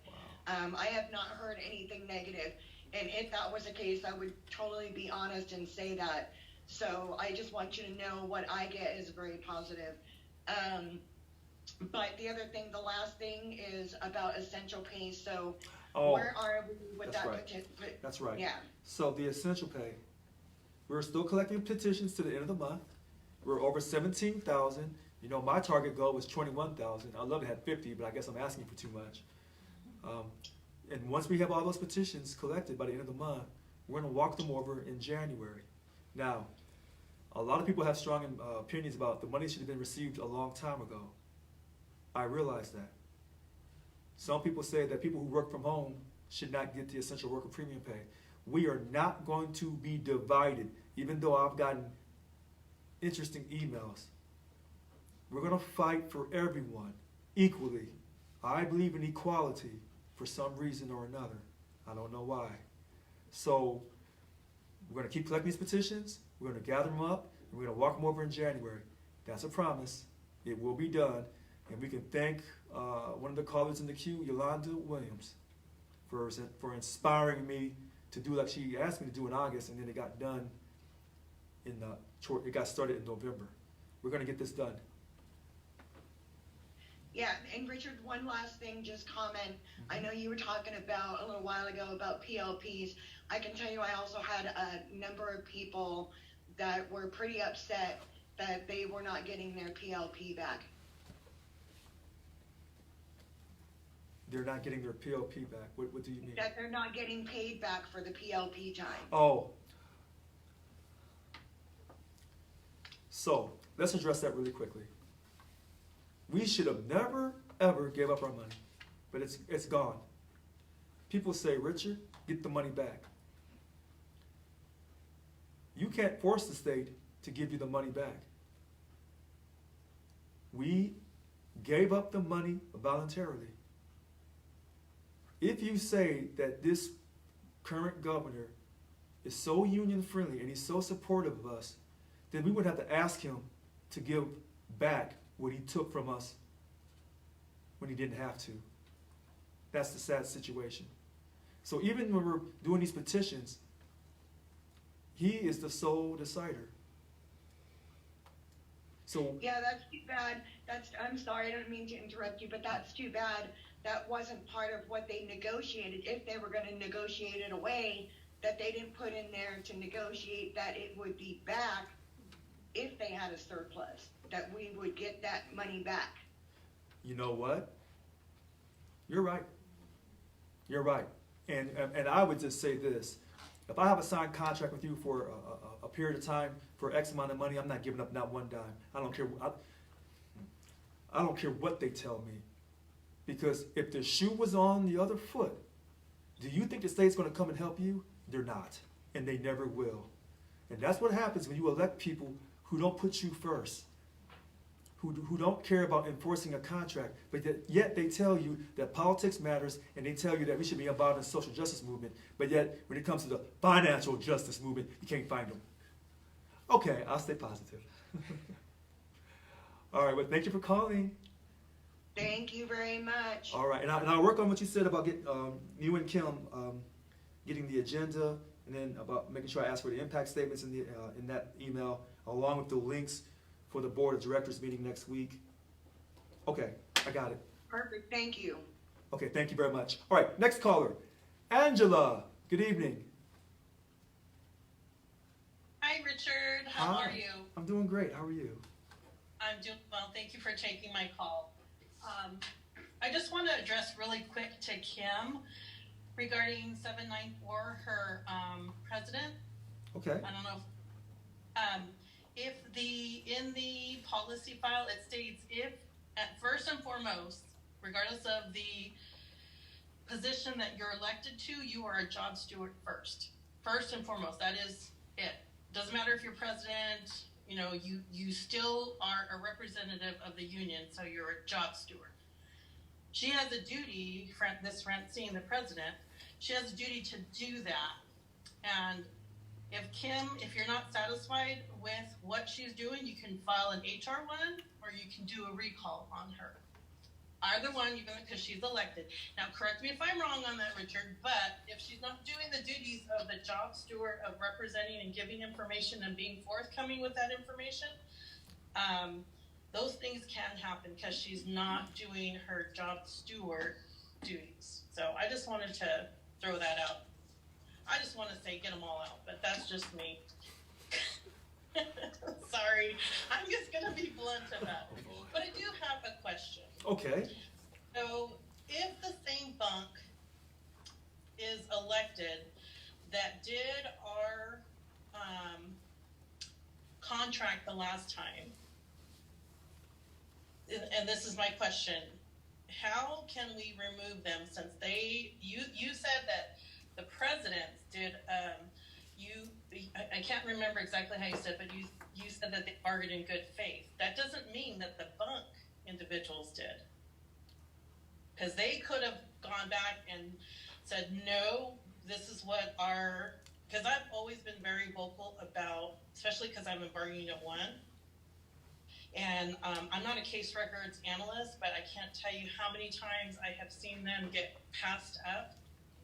And it just really breaks my heart because I've seen their counterparts in bargaining at 6, and I work for corrections. And so people will need to know that actually bargaining at 6, I think some of them, the last time I talked to one of our personnel specialists, they hadn't got their money either. So they had not got their money. So I know this to be true. Could have been last month. I don't know. But anyways, back to my original question on that one. Because then I feel like if that old mentality is still there, then they're not changing the way that they are actually negotiating. I know you'll be there, and I know that you will do the best that you can to help them. But if that mentality comes back and they try to override what you're saying no, we know this is the, I don't want, first and foremost, that Rodriguez girl for bargaining one, I don't appreciate that she can speak for me because she's not doing a good job for me. So that's my first question. My second question is, so on the agenda that you're gonna send out, so this meeting that they had in October, can they put that on the agenda to approve it? And if they can, how are they able to do that? Because they're presidents, that they can just ask that question and have that agenda, those agenda items, whatever they, during that ridiculous meeting they thought they had, because there's a lot of flaws. And thank you for putting that up on the website. Really, really appreciate that. I really do appreciate your transparency. I've had a lot of people that I told at my institution I was coming back to be a job steward. They were really happy, but they were really concerned about what's going on in the union and why, at a time like this, that these presidents decide to do this instead of standing together and showing the governor that this is what we want. And a lot of the members are really upset about that.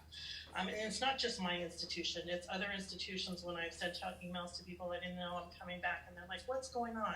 So you have a lot more support out there than I thought myself, honestly. And then my final question is, by putting those financials up and everything, I want to know what we can do about the money that was spent by the former and current presidents that are trying to do this thing. And you know what? If there's any legal avenue that we can go for them spending my money, my hard-earned, $96 that I have to give people, I have to pay the union. I'm not complaining about that. I'm just complaining about the way the money was managed. How and can, legally can we go after them for mismanaging and then trying to do what they're doing? Because the concern I have, if they try to pass this and now they have this chairman, what's to stop him from saying all of the rest of these presidents start getting a stipend? That's my concern right there, because I start seeing things and I'm like, okay, if you're not going to be the chairman, which you can't because you can't hold two positions, so like, hello, what's going on? And so, moving forward, because it opens up the door for anyone moving forward. If if for some reason you don't get reelected, in the next,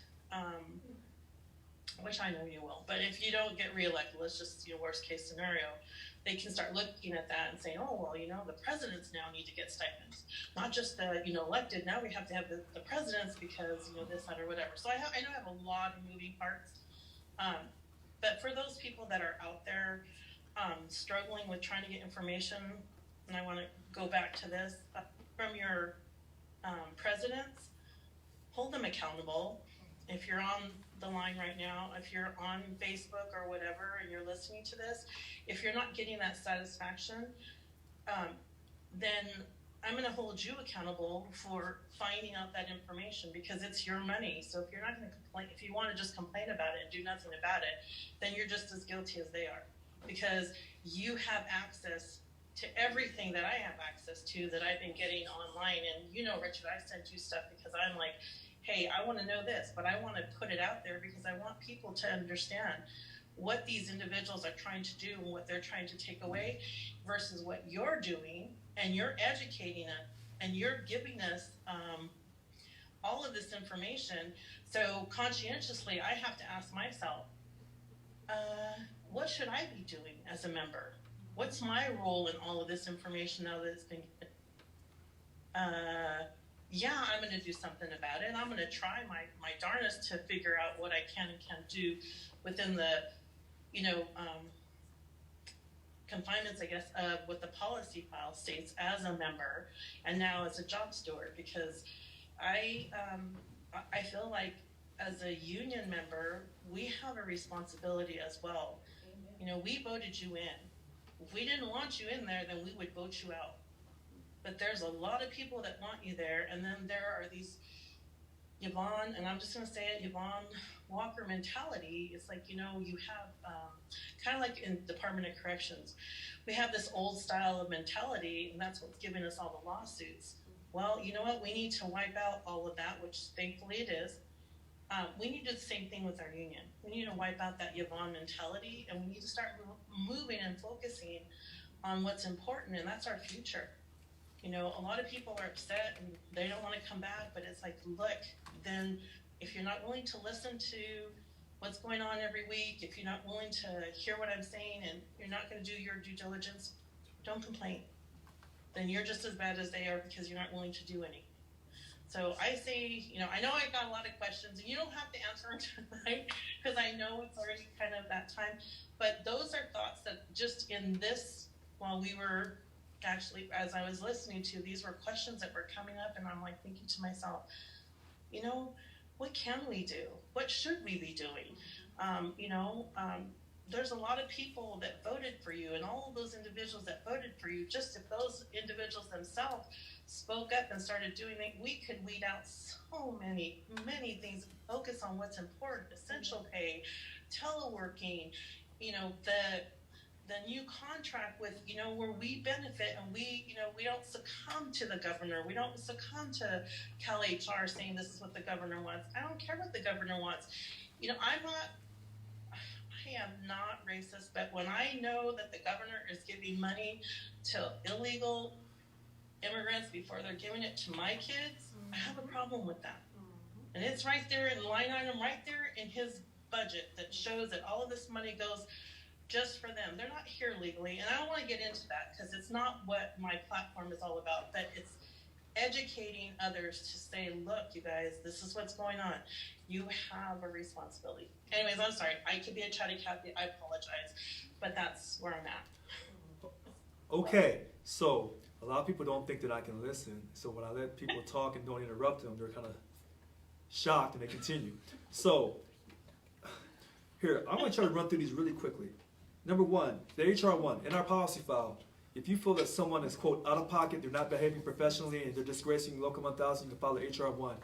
It comes to me or to the Secretary of Treasury if it's against me, and if we find the charge is valid, it go to the hearing officer or officers. They'll make a decision. It can go in front of the board. Well, before it goes in front of the board, the person charged and the person making the charge will have a little, quote, sit-down gathering. And then after that, it may go in front of a board. In order to take action, 2/3 vote of the 65 members of the board. That's one way to correct someone's bad behavior in Local 1000.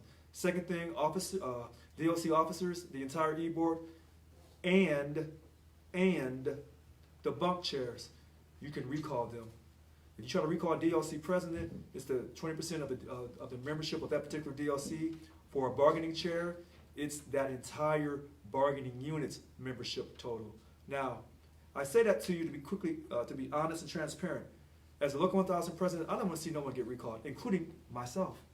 So, but also, to not be a hypocrite, I tried to recall Yvonne Walker years ago over that June 26, 2016 salary stipend. In fact, I tried to recall her in November of 2015 when she first tried to ask for the salary stipend. I thought that was a disgrace.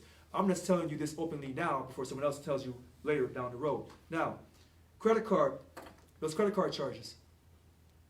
Everyone has an opinion. You ask me legally. I'm not an attorney, but I know a lot of people are looking into those charges. I didn't make those gifts, but it was done in the past. We'll see what happens. Stipends. You're right. If they're able to strip me of my powers with this, quote, new, quote, chair position, yeah, he's going to come for that salary stipend because he voted for it. In fact, I believe Bill Hall, DLC 744 president, was part of the salary stipend committee in 2015, along with a few other people that I can't remember off the hand. That's what I didn't have in my hands tonight, that salary stipend committee. So anyway, yeah, he's probably coming for that money, and probably anybody along with those DLC presidents, they all want that salary stipend money. But our current VPs, Annika Walls, David Jimenez, and Irene Green, have not taken the salary stipend because I haven't signed for it for them to take it. So it's wonderful. So we are making progress in that. Now, lots of information on the website. Make copies of everything you see. What can you do to, quote, get these people who have the, quote, farmer president's mentality out of here? You've already talked about the HR 1. Takes 2/3 vote by the board or the recall. We don't want to destroy our union.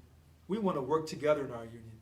And even though I know these people cannot stand me and they will do anything and everything to get me up out of here, I still want to work with them because I still put my faith in God through Jesus Christ and I still believe in a greater day.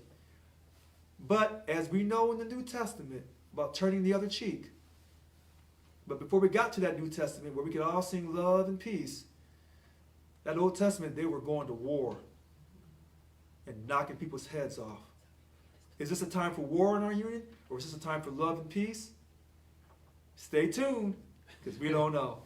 All right, and finally, the last thing he said, if you're not getting involved in the union, don't complain. How do you get involved in the union to make sure that Richard Lewis Brown keeps his power? Send me the impact statements. rlbrown@seiu1000.org. Send me your impact statement to my personal email, richard.brown7437@yahoo.com, or if you're real about getting at me, richardtherreal7437@gmail, because some of you are fancy and you like the Gmail versus the Yahoo. All right. Thank you for that call. She laid out a lot of information. And the most important thing that she said about could the agenda they try to do on October 16th and 17th, could they bring that agenda back to this board meeting? They sure can. They can sure try. People, if you ever want to come to a board meeting, this is the one you want to come to. The 18th and the 19th. Don't come on the 19th when we meet the whole board, because the 18th is just the Human Rights Committees, and they all break out in the breakout rooms. But if you come on the 18th, you get a chance to meet me. And then you can ask me any question, and I will answer your question on video that's going to be streamed. I'm going to go live the 18th and the 19th. It's going to be a fun time. All right, next caller. Melissa, good evening. Hi, Richard. How are you? I'm doing great. How are you? I'm doing good. I wanted to, actually, Kimberly took the words out of my mouth. I think that a lot of people are not educated on the duties of the DLC presidents voting on our behalf. I think a lot of people are uneducated about that. So if we can possibly put something in that email you're going to send out so that they know that the presidents, should be voting on our behalf of the DLC. Because I know a lot of people on my DLC, they're not aware of that. So we will do that. So DLC presidents voting on the behalf. Now, a lot of people don't even know who their DLC presidents are, so that's going to be very interesting for them to even be able to vote by next weekend when they haven't even communicated. And even though I've seen some new worksite meetings, mysteriously all of a sudden, DLC presidents are wanting to communicate. Oftentimes people tell me that they're not getting those emails. I don't know what's up with that. But voting on behalf, along with the links, what was the other Also, I thing? wanted to say thank you so much. I appreciate everything you're doing. I love watching, every week. It's very informative, and I think that everybody should watch it because just some of the stuff that you're saying, some of the stuff I laugh at. But a lot of people don't know. They don't know. They're very naive to everything that's going on. They just go with the flow. And that's been past practice. They just go with the flow and they don't really know. And I'm happy that you're doing this to show everybody how it's been and how it's changing. I was getting really turned off by the union, but now I'm so excited. I can't wait for the next contract. I'm very optimistic with you as our president. You know what, Melissa, I want to thank you for calling in, and congratulations are in the air. So, thank you. You're very welcome. So listen, people talk about the videos and how, quote, humorous and laughable or crazy, pick your word. When you talk about the frustration that so many of us have gone through with this union, if you don't laugh about it, you'll end up smoking cigarettes and drinking and losing your mind. And that's the truth. That's the truth. So what I try to do is, you're talking about a boring issue except your money and your family. That's not boring. So what I try to do is I try to engage people and their spouses and get you to laugh, to get you to overcome this pain and this headache that you're going through with these so-called know-it-all bosses in the workplace. We all have one. Now, I don't. My boss is perfect. But other people don't have perfect bosses, okay? And that's why I'm here, because I'm not going to let these people push you around. But we have to get a quality contract. And this is why they're pushing so hard to remove me out of the picture, because when I talk, people know that I'm sincere. And that I'm not going to let the state push us around. And so we bargain for this next contract. We're going to get a high-quality contract, or we're going to shut the state down. After bargaining in good faith, after reaching the legal impasse, after putting forth our best offer. Because all of us, make this state go round and round like the wheel in the sky. And it's about time that someone recognizes you. Exactly. And so it's been going on for too long. And I know that, like when you were talking about the dignity clause, we have filed so many, sometimes even on the same supervisor, and what?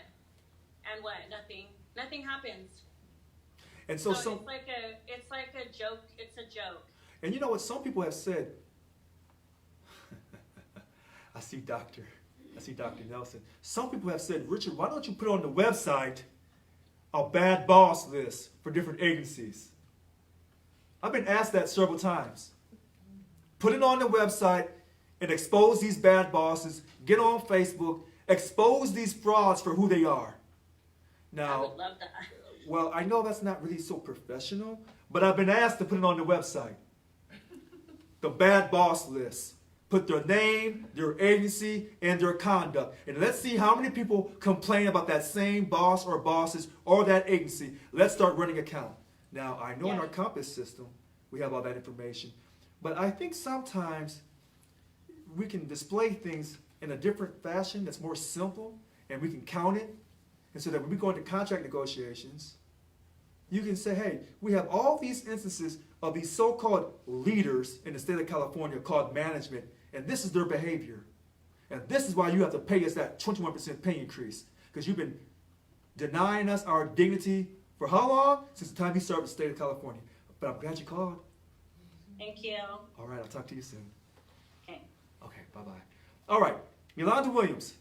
Good evening, Yolanda.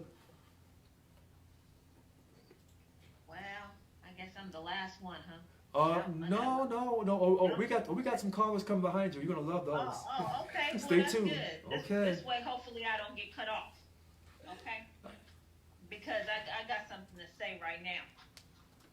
And anyways, first of all, I want to say I'm with this last caller. What's her name? Angela. Let's get them all out.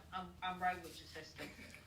Anyways, and then Mary Dela Cruz, you're right on it with the grievances. We need to speak about what the union is really doing for our members with the grievances, okay? And that goes for Kimberly Cortejo as well. She also talked about grievances. We have a problem with grievances. Obviously, there's a lot of problems with quote-unquote bad bosses, okay? And I'm wondering what you're going to do as a union regarding the bad bosses instead of just saying, file a grievance. File a grievance. And when we file a grievance, we have steps. And then we go through the step, and then we are stopped at the last one.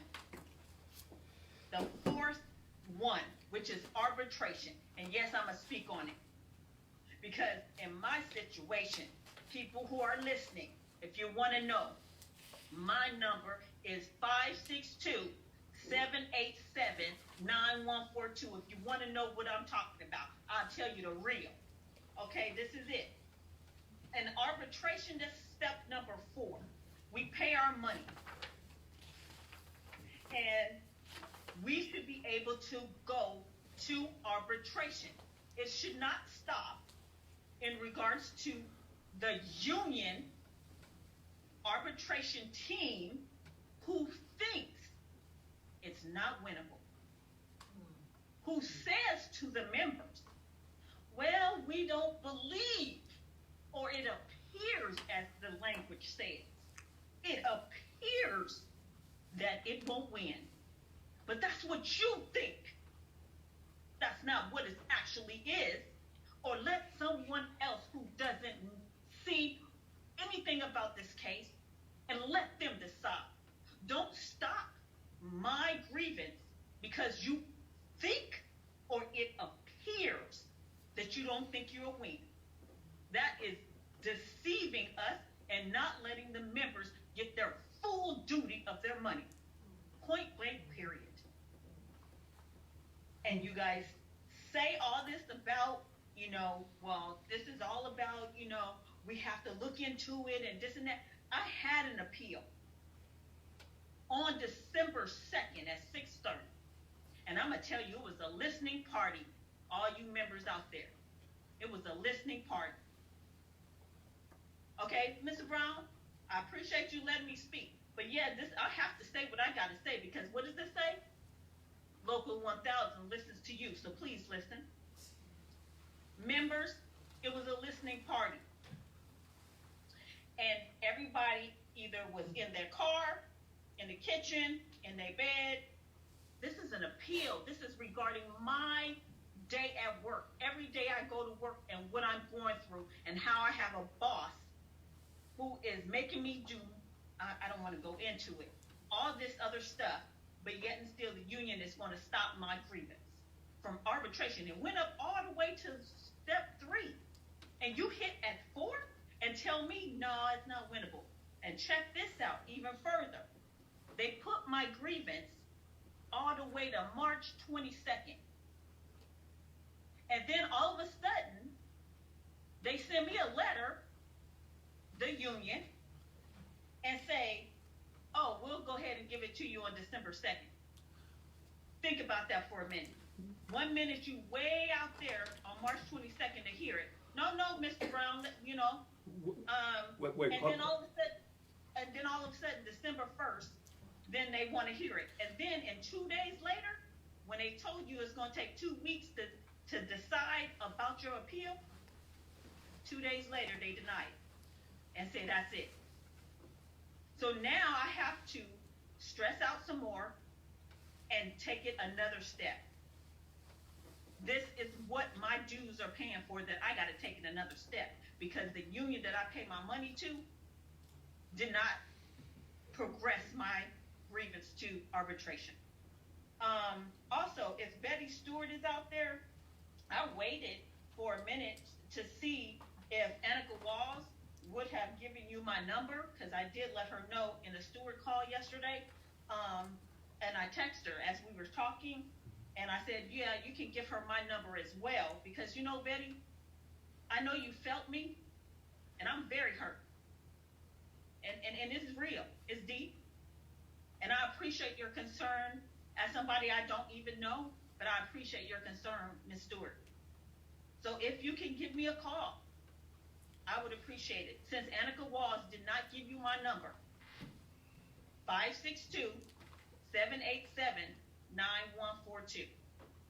Okay? And my last thing is, yes, the struggle is real with this money in regards to this essential pay, and how they took our money with the PLP and all that, because I am single and no kids, and I survive on $200 a month after I pay all my bills and my rent. So for people to say that, we shouldn't really, I don't know if they really believe that, we're not going to get this, but I really believe that if we all come together, sign the petition, get out here and do what we have to do as members, it can happen. And people like myself and others can not only be proud to be a state worker, but live comfortably, because the governor is living comfortably. Amen. That's all I got to say. All right. So, Yolanda Williams, number one, I deeply apologize for you not for the Chief Stewards Committee not elevating your grievance. That's the first thing. Number two, March of 22, and what you may not realize, but the Chief Stewards Committee, some of them and some other people realized how hard I fought to ensure that your case was heard as soon as possible without jumping over someone else's case. Again, you are 1,000% correct. If you pay your money, your case should go to arbitration. I've been told as the Luck 1000 president that I'm wrong.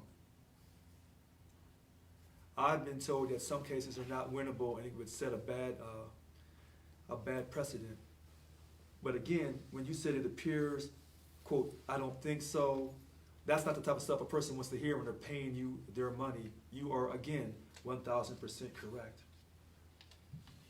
How do we correct this problem?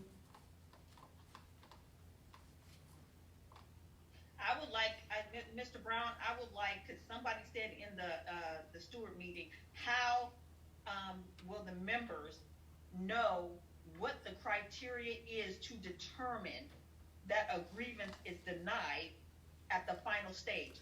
We as members, if we're going to appeal, we need to know, how are they coming up with their decision? What are they using as they say, we decided, we came together, we looked at this, we have stewards, chief stewards looking at your paperwork. So what are your criteria in determining and denying a member to go all the way? So I want the members to get that. And then I'm not the only one, because the other lady on the steward call last night, she's the one that brought it up. So, I'm with you. Give us something in writing so we know how and how you guys come up with that. So they should be sending you something in writing, telling you the criteria they use to not want to take your case to arbitration. Again, I'm sorry. Not just saying, well, we don't think it's winnable. No, you give us reason. You give us how you came up with that. Not just, we don't think it's winnable. That's just the same as saying, we're not going to do your grievance because, quote unquote, we have discretion. I won against that. I mean, not that per se, but you got to give reason for you saying that we're not going to take this to all the grievance. So you got to give reason to your members. Okay, so tomorrow I'm going to speak to Annika Walls and the staff about this situation. I've already talked to them extensively about taking everything to arbitration. I am not in charge of the Chief Steward Committee. I cannot force them to make a decision. I cannot overturn the decision. That's what I'm being told currently. Stay tuned. Yeah, that's what she told me too, straight out in the first 5 minutes of the 45 minutes on the listening party. That's what she told me. After this, it's final. I said, oh, honey, yeah, it's final right here. But believe me, I got another step to go. Don't play with me. I ain't for play. All right. So I know you have my number. We'll be talking soon. That's a promise, Yolanda. All right, thank you for calling in. All right, next caller, DLC 767 President Richard Wake. Okay, well, first of all, apparently you didn't get the news that I'm now the Vice President and Chief Steward. Ben Arriaga is the President of DLC 767 now. Okay. He will be at the meeting. Oh, I'm sorry. Hold on, Richard. Richard, wait a minute. When you make statements that I know are false, as far as he will be at the meeting, did you reserve by November 22nd to be at this meeting? Yeah, well, yes, I did. Oh, you did? And anyways, okay. Yeah. Because I didn't. Hold on, Richard. Don't talk over me now. No, I'm not talking over you, but I'm not going to let you come on here and spread false information. So again, did you reserve by November 22nd, Richard? Richard, come on, Richard. We're not going to do this tonight, Richard, because if you want to take this like this, I don't mind. So I'm going to ask you, did you reserve by November 22nd? Yes or no? Did you? Yes. You did. Then that's funny because I don't have record of that. So you reserved by November 22nd. everything's already been determined that it was been done by the book, so. No, that's not what I asked you. Don't tell me about what's being done by the book. I asked you a straight up question. Are you gonna let me have my say? You know what, Richard? I may not. So you want to try me? I may not give you your time. Look. Listening. Go ahead. Let other people have their say. I'm a dues paying member. Yes, thank you. I get my say. I should be able to have my say. I've waited like well over an hour now. I've been patient. All right. Ben All right. Arriaga is the president of DLC 767. Really? I have no idea why that took place. We had a vote. We had a board meeting. Okay. Minutes were taken. Right. So when did he become the president of DLC 767? When did he become president? Monday. What date was Monday? On Monday. What day was that? I have to look at. Let me look at my minutes here. The 6th? So was it December 1st or December 6th? Which one is it? The DLC 767 executive board meeting took place on November 30th at 7 p.m. Here's the minutes. On a vote of 4-0, our 4 board members, Ben Arriaga will be serving as president because Richard Wake is back, has to step back for family issues. For family issues. So you're saying, hold on, Richard. Richard will be serving as vice president. Look, I'm not going to go over this now. Yeah, you are. Yes, you are going to go over this now. Because when you call, hold on a second. Richard, hey, Richard, you called on here. So since you called on here saying that Ben Arriaga is the DLC president for 767, then you're going to take some time and explain to everybody transparently what you did. Because if that happened on November 30th, and I asked you, did you reserve by November 22nd? And you said you did. So you reserved for November 22nd to come to the board meeting, but now on November 30th, you're saying you don't want to come because now Ben Arriaga is the president. Is that what you're saying? Yes or no? Well, yes or no? he is the president. No. That's not what I asked you. You called on here, so now I'm asking you direct questions as a local 1000 president that supersedes you as a DLC president. Did you, on November 30th, on that board meeting, 4-0, did he become the DLC 767 president? Yes or no? I'm not going to answer that. Okay. You know what?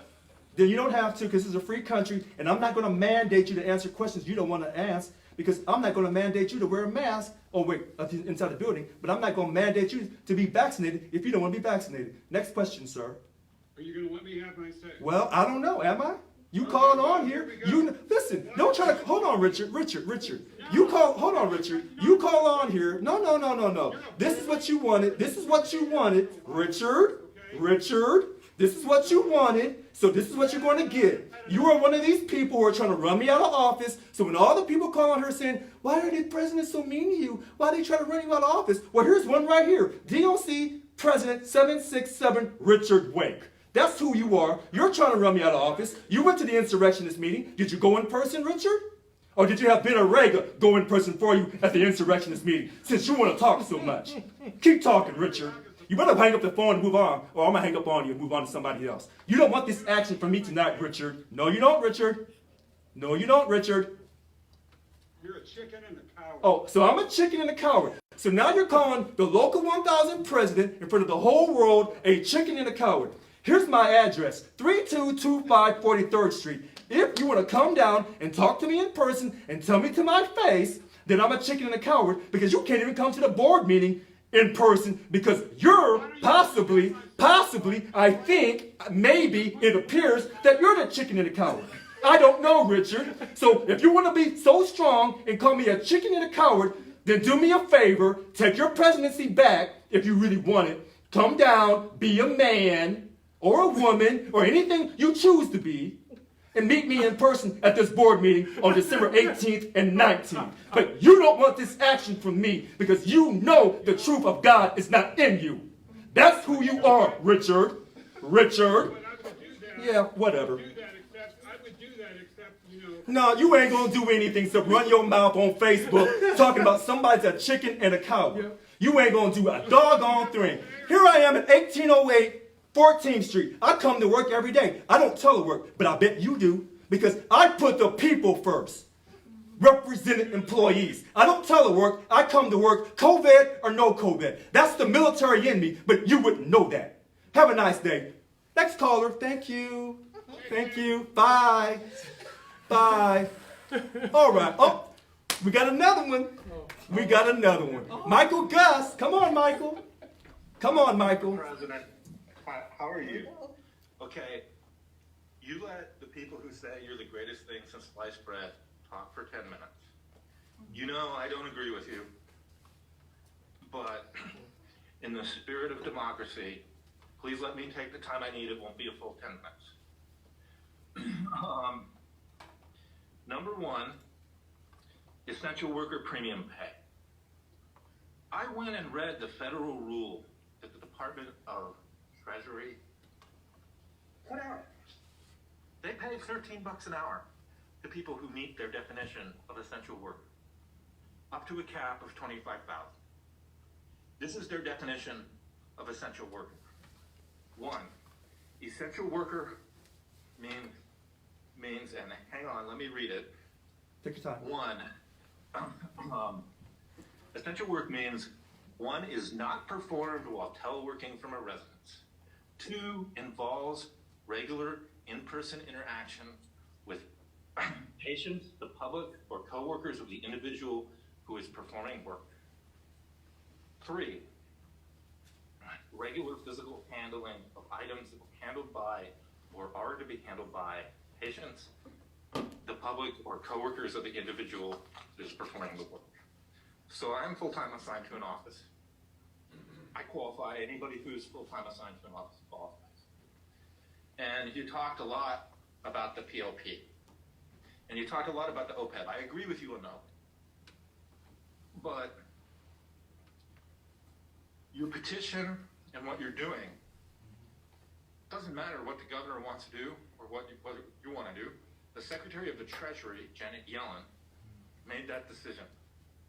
That's the definition of essential work for those funds that we want to use to pay. Okay? That's going to cost me $25,000. Right? That's going to cost anyone who qualifies for that and works in person and is posted in person $25,000. Because you're making the perfect the enemy of the good. Now, if you're smart, you could negotiate full-time telework for the people who love telework and essential worker premium pay for the people who can't or won't telework. And that way, everybody gets something still. It's a win-win for everybody. And we don't leave some of the other locals in SEIU that represent government workers have premium pay to those workers who meet the definition of essential under the Treasury Department. It's a bad negotiation tactic, and I'm disappointed. Number two, I think we need to really understand, and I want to speak up and defend DLC 794 President Francina Stevenson. Okay. I'm a member of DLC 794. I'm not on the board. I receive all the emails of the agendas for, the DLC board meetings. I get all of that. I know when they happen. I don't go to them, but I know. So, she and the people on the board of our local DLC represent us well, in my opinion. I know she's done her steward job for one of my colleagues very well, and he's very satisfied. So I think she's done a great job. Number three, and this is the last thing. There was some mention of HR1s. Now, I'm aware that there's been some HR1s filed against statewide officers, but that they have not had a hearing. And so my question to you, and I'll end this with a question. My question to you is, why have those HR1s that have been filed, and how many of them are there? Because I've heard different numbers. I don't know which one are true. How would I know? I'm just a dues-paying member.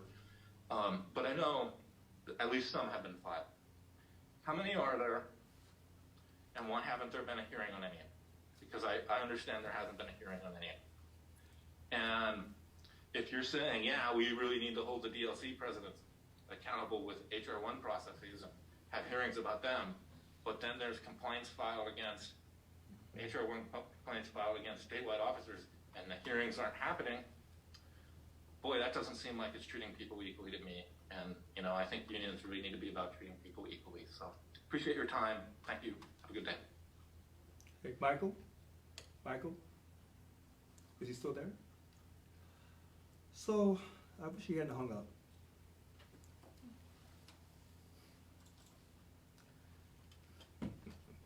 You know, when I get real quiet on you, and I let you talk, and I don't interrupt you, I don't ask a question, you know that means I got you, right? So when you're trying to measure on how to go up against me, when I let you talk, I know exactly what I'm doing. You're better off letting me interrupt you. When I get quiet and get real professional and real dignified, I'm getting ready to give it to you. That's why I'm real calm right now. I'm laughing, chuckling. Let's go back to what he said about the HR1s against statewide officers. Let's cut the BS.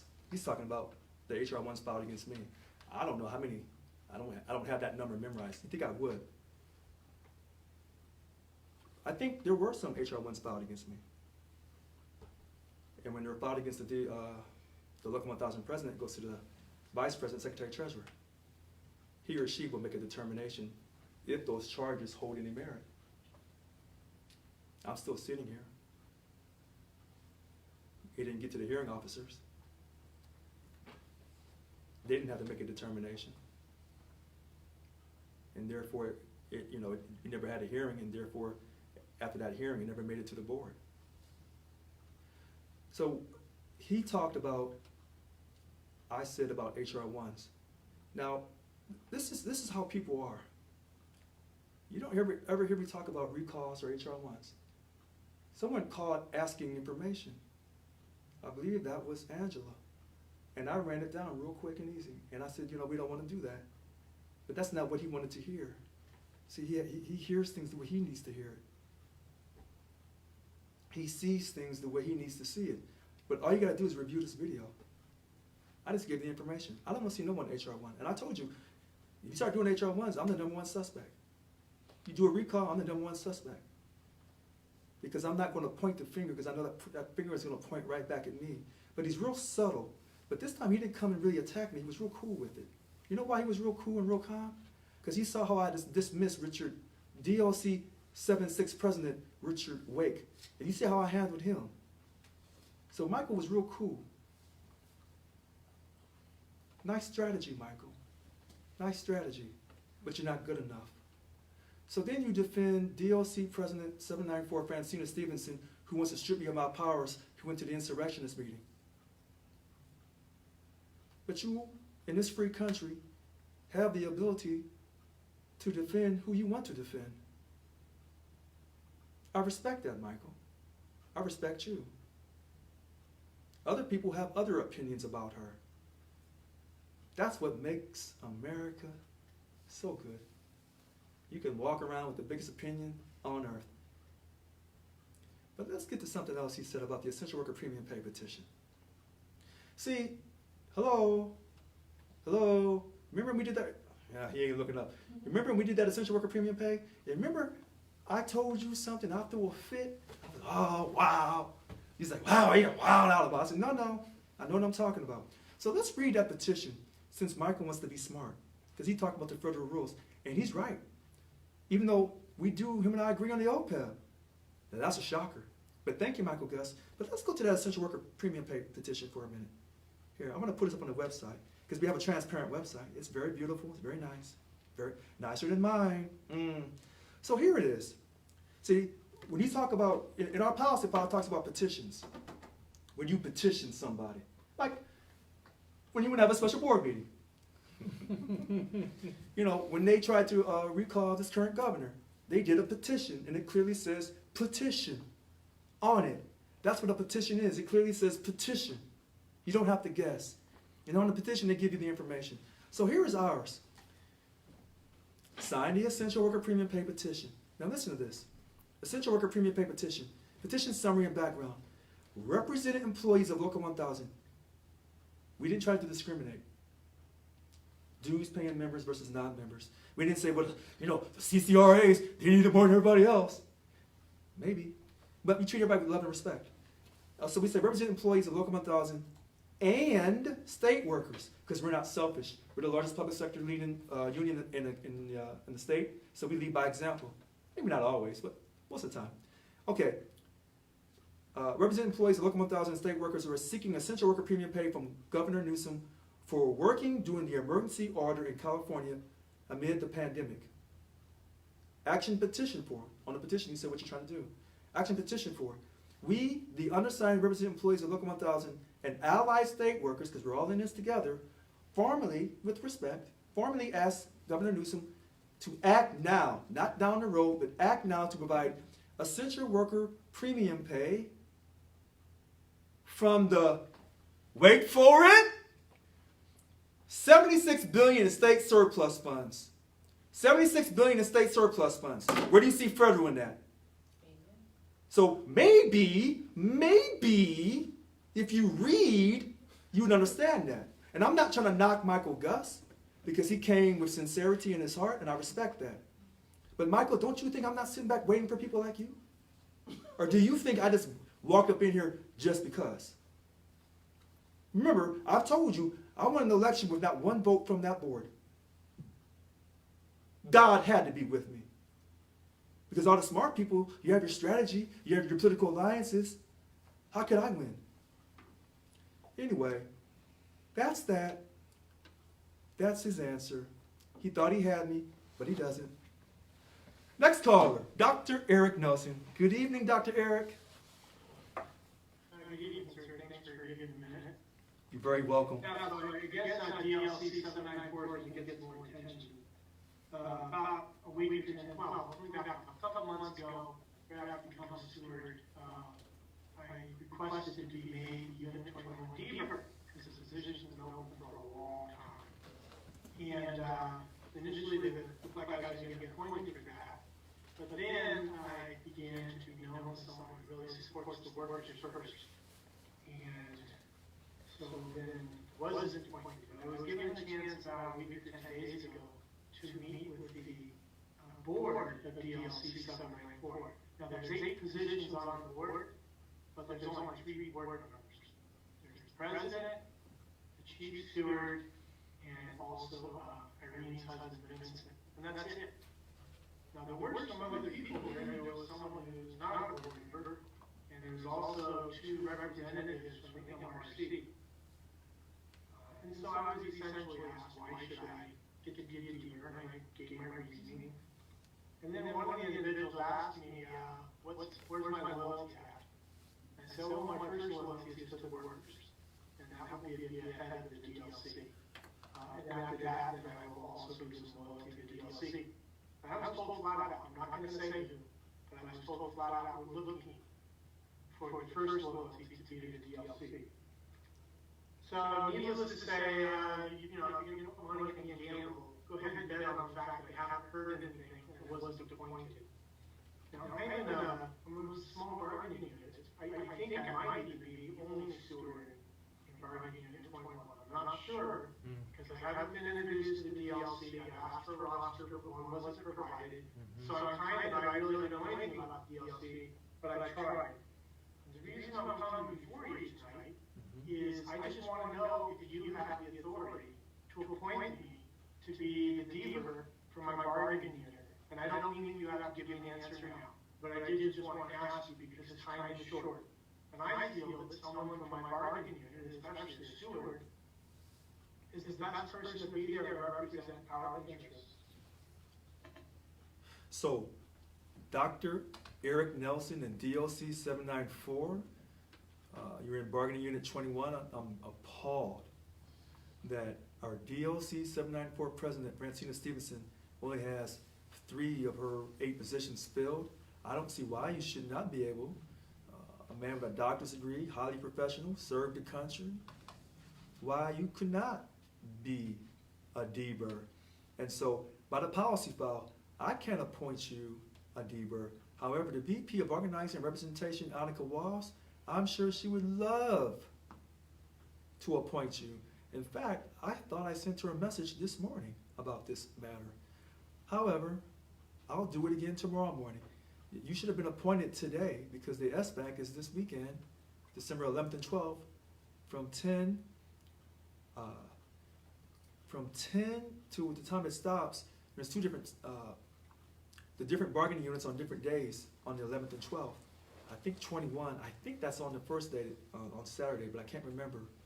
So I will contact you. Say again?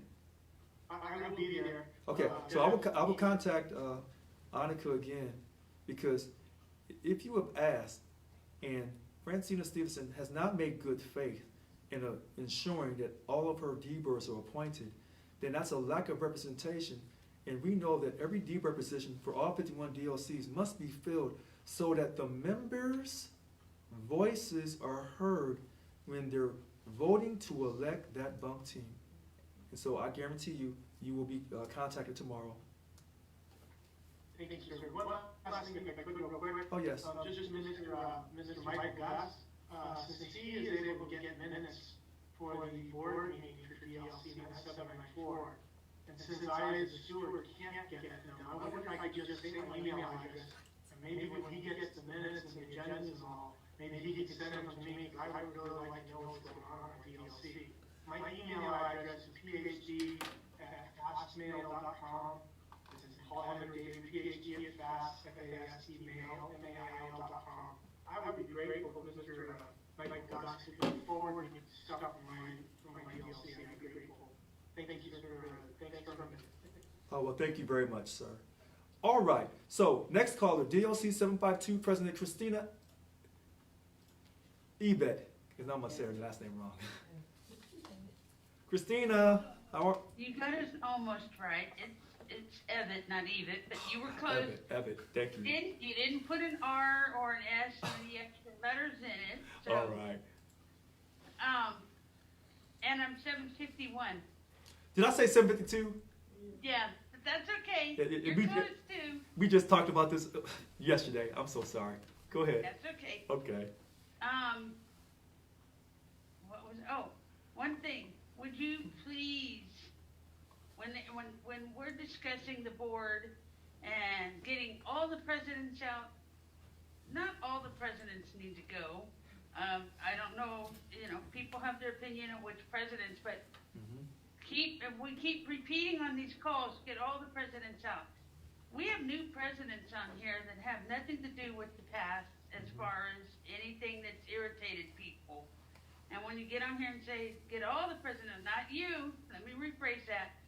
When callers are saying, get all the presidents out, do HR ones against everybody, that's not sounding good for the ones that haven't had a chance to 1,000% do agreed. anything. 1,000% agreed. So I'd like to request that we please try to refrain from saying, get them all out, So, right. work on it. Right. Or say, hey, we got some that are still working. So, secondly, just on a side note, on a different note, if I can get Mary Dela Cruz to please call the resource center, or if somebody can give her my phone number, I have a couple of, she made a comment last night about some staffing ratios, and I would like to get information from her for my facility. And if she can give me a call, I'd really appreciate it. I'm going to do it right now for you. Thank you. I don't want to put my number out for the world. No. I got you. So I'm looking for your number on my phone here. And, I want to go back to what you said. When the person called about those HR1s and recalls, I stated, y'all heard me say this. We don't want to do that. I said, we don't want to recall people. I said, if you're going to do an HR1 or a recall, I'm the #1 suspect. We don't want to destroy our union. However, in this country, people are going to say a lot of different things. So for me to tell people what to say and how to think, look, I'm begging people to join the union. That's my #1 thing. So I know some people want to get rid of some of the board, not the entire board. There's some high quality people starting with you, because you have the highest membership rate. Oh yes, you do. And so I understand that. You know, but I did not tell people to do HR1s or recall people. You know, recall the board or whatever. Remember, the board, some of the board is trying to get me up out of here. So, Okay, let me rephrase that. Okay. Maybe Okay. I don't mean that you. I'm not directing it at you. Okay. I'm directing it at people on the call. right, Please don't say to get rid of the entire board. You know, if you have an opinion about your president or something, then you talk about it. But when you say get rid of the whole board about all this garbage that happened in the past, and we talked, like you said, you talked to me last night. right, There was a lot of garbage in the past, I agree. right, I'm trying to move us forward too, okay, but, I'm just saying that for everybody else, please consider that there's a lot of new presidents or a lot of repeat presidents that have been working to try and improve the union. That's what I meant. I wasn't saying at you directly. oh, well, thank you. And, you know, Christina, when people hear these calls, sometimes people hear what they want to hear. And, you know, we want to have unity in the union, but the reality is people know in their heart that a select number on the board will never work with me. And that's why people are so sad and just frustrated. You got to deal with you have to deal with a boss that possibly may be abusive, possibly may not be treating you right correctly. And then when you go to your union to file your grievance, as Yolanda Williams has so strongly stated, and then your union lets you down. So people are very emotional, which, remember, we're Americans. In this country right now, we're all in an emotional state on different issues in this country. On a side note, Oh, yes. 13 to 18 grievances is what it takes to get rid of a bad boss. Oh, jeez. 13 to 18? 13 to 18 grievances. We've had to do, on one boss, it took 18 grievances. On another boss, it was 12 or 14 grievances. Right. And the biggest one was 18 grievances. And we sat and did 18 grievances in one night and submitted them all a few years ago because of one bad boss. But I have a question. Instead of doing a bad boss, how about doing a good boss roster? Recognize the good employers. Recognize the good supervisors. I've had 3 of the worst supervisors. I've been in the state 31 years. I've had some of the worst supervisors, and I've had a couple of good ones. I have a good one now. The one I have now, she recognizes all levels of employees for doing good stuff. She's fair. She's equal. She's trying really hard. She's been an assistant now. She is the director. And she's making changes. The employees are really liking it. The ones that are tired of the status quo, the ones that, just like here, I told her, I said, this is just like union meetings. You have the ones that like the changes, and you have ones that don't like the changes. But I was thinking, if you recognize the good bosses throughout the different departments, that might be something to do. And you don't get slander because somebody doesn't think that somebody else, their boss, is a bad boss when you post them up as a bad boss. Anyway, that's it. Oh, did you check with your staff about my reservation? You can text me later and tell me. I'm just putting that reminder in your ear. Yes, I did. They just looked at me and said yes. Okay. Thank you. Oh, thank you for calling in. All right. Thank you. Have a good evening. Oh, you too. All right. Ronald Rawson. Ron. Am I muted? Am I muted? Yes, yes, you are. No, it certainly is muted. I just wanted to say that I am glad you're our president and you are doing a phenomenal job. That is a word that we heard nauseatingly so for the last, I don't know how many years. We started all these calls with about 20 people saying, "Oh, you're so phenomenal, you're so phenomenal," even when we were getting beat out of our 2 furlough days, or however they want to name them, PLPs, but same thing, furloughs. All those days and all the money taken and the only bringing us 7.something% across the board in bargaining, $1 million issue that wouldn't even guarantee they'd look out for us in any way. They were still deemed phenomenal. So I just wanted to let you know that you are doing a phenomenal job, sir. And on top of that, I just really wanted to say to, I think it was Yolanda, I don't know her name, the previous caller, but she was speaking spot on about the Chief Stewards Committee and the arbitration process. And I want to say she spoke so eloquently about it. You know how I feel about that? Yes. Already, as a dues-paying member, 6, I think we can all put it in the bottom line really well.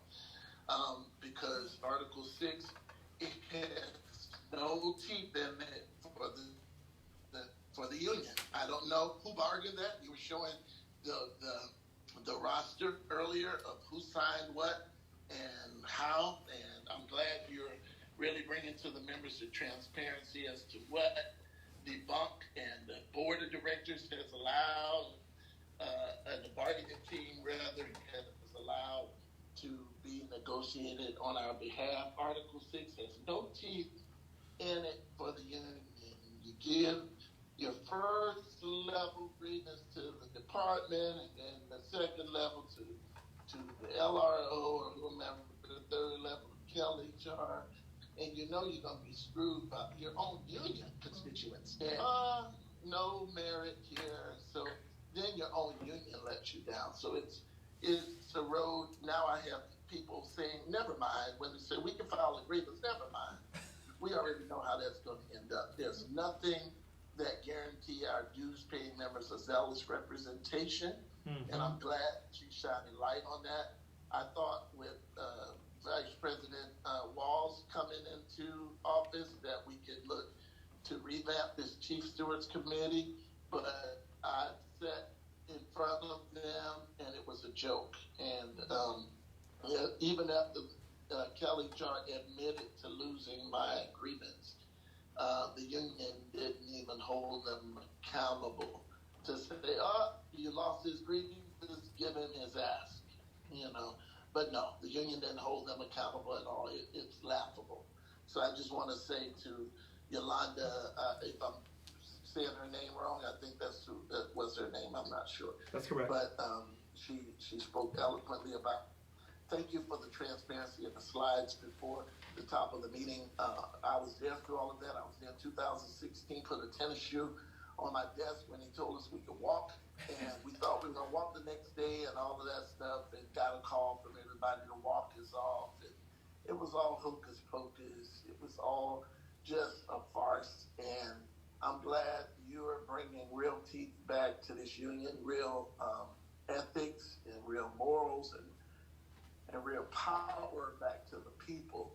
I've been on this call, this union call, Richard, for years, and we would be in queue. Mary Delacruz would tell you, we would be in queue, and the 2 people up when I'm waiting an hour to be in queue, they just drop your call. Then if you wasn't a minion, if you wasn't somebody who was going to say phenomenal and all of that, which I wasn't, never have been, then they would just drop your call. And so we never got to speak for all these years. We've been disenfranchised. And I'd say to the board, those that are trying to unseat you or whatever, I want to look at their track record as to how many people they represented, how many of our dues-paying members have they filed a grievance for, have they sat into meet and confers, because I'm into meet and confers every week. I've never had union leave. I didn't have to hold, as a DLC president, I never used union leave in 3 years that I was a DLC president. I just did the work and let the work speak for itself. People in my auspices know that I represent the people, power to the people. So keep up the great work. These people who are just whining for their pacifier and union leave or whatever. Union leave needs to be something that's earned. And I believe some of the DLC presidents do the work. I'm not saying all, like the last caller. Not all. Some of the bunk, they do the work. But those that don't do anything but hold the position and want to lord over this union, like there's some big wig, they have got to do it. Okay. So thank you for calling in, Ron. Listen, I really want to thank you for those nice words and for supporting Yolanda Williams and her feelings about cases should go to arbitration. You know, people pay their money to Local 1000. Those cases should go to arbitration. You know, I want to acknowledge Ron Rawson. This SBAC this weekend, I wasn't for sure if we could allow people to watch those elections in those breakout rooms. But I knew in my heart that that was the right thing to do. And I'm so glad that Ron Rawson, along with some other people, insisted. They said, Richard, you have to be transparent and let people see what's going on. And he was 1,000% correct. So thank you for that, Ron Rawson, and thank you for all the work you're doing with the heavens. Now, we're going to shut this down, but I'm going to do something, and then we're going to end it. We're going to let Michael Gus come on one last time, and we're going to see what Michael has to say in response to what I said. And then we're going to shut this down. This has been a long night tonight, but I knew it would be. And, you know, I didn't know how tonight was going to go. I think it went pretty well. Me and Richard, you know, we have a interesting relationship, me and Richard Wade. But, you know, I've told people, I'm not afraid of no one. If you come talking that talk, you better bring some friends with you, because I don't think you got the mouthpiece on you to deal with my mouth. And I mean that. And Richard, you heard him call me a chicken and a coward. Now, you know, if I would have called a DLC president a chicken or a coward, they'd have filed so many HR1s on me. A chicken, coward, a hippopotamus, whatever. But they can call me any word that they want. And they say that you have to take it because you're the president of the union. So we can dog you and destroy your dignity. And you know where they got that from? Here, I'm going to show you. See, you wonder where that behavior comes from. It comes from our contract. It comes from the dignity clause in the contract. They don't respect themselves. They let the state treat us any way they want, and then they turn around and treat you the same way. All right, so Michael Gus, come on, take us out. Take us home, Michael. Take us home. Well, I appreciate the opportunity. It's been a long night. I'll keep it brief. Just wanted to correct one thing that you said. Sure. You said the $76 million was state money. Right. I read the summary of the governor's budget. I also read the Capital Radio report on it. And of the surplus, $28 million was from the ARPA funds, which have the restrictions that I state. I don't know, but I think that we could probably get at least some pay for people who meet that definition. And again, I'm just going to say, I work in the office 5 days a week, every day.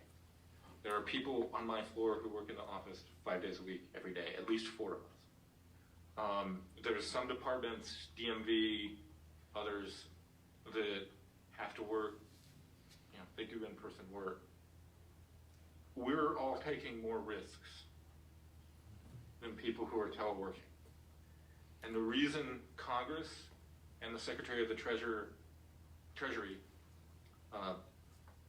Janet Yellen, right, put those restrictions in is because they want to target that money because, you know, we can think, oh, $27 billion, that's a lot of money. There's 100,000 employees, and that's going to go pretty quick.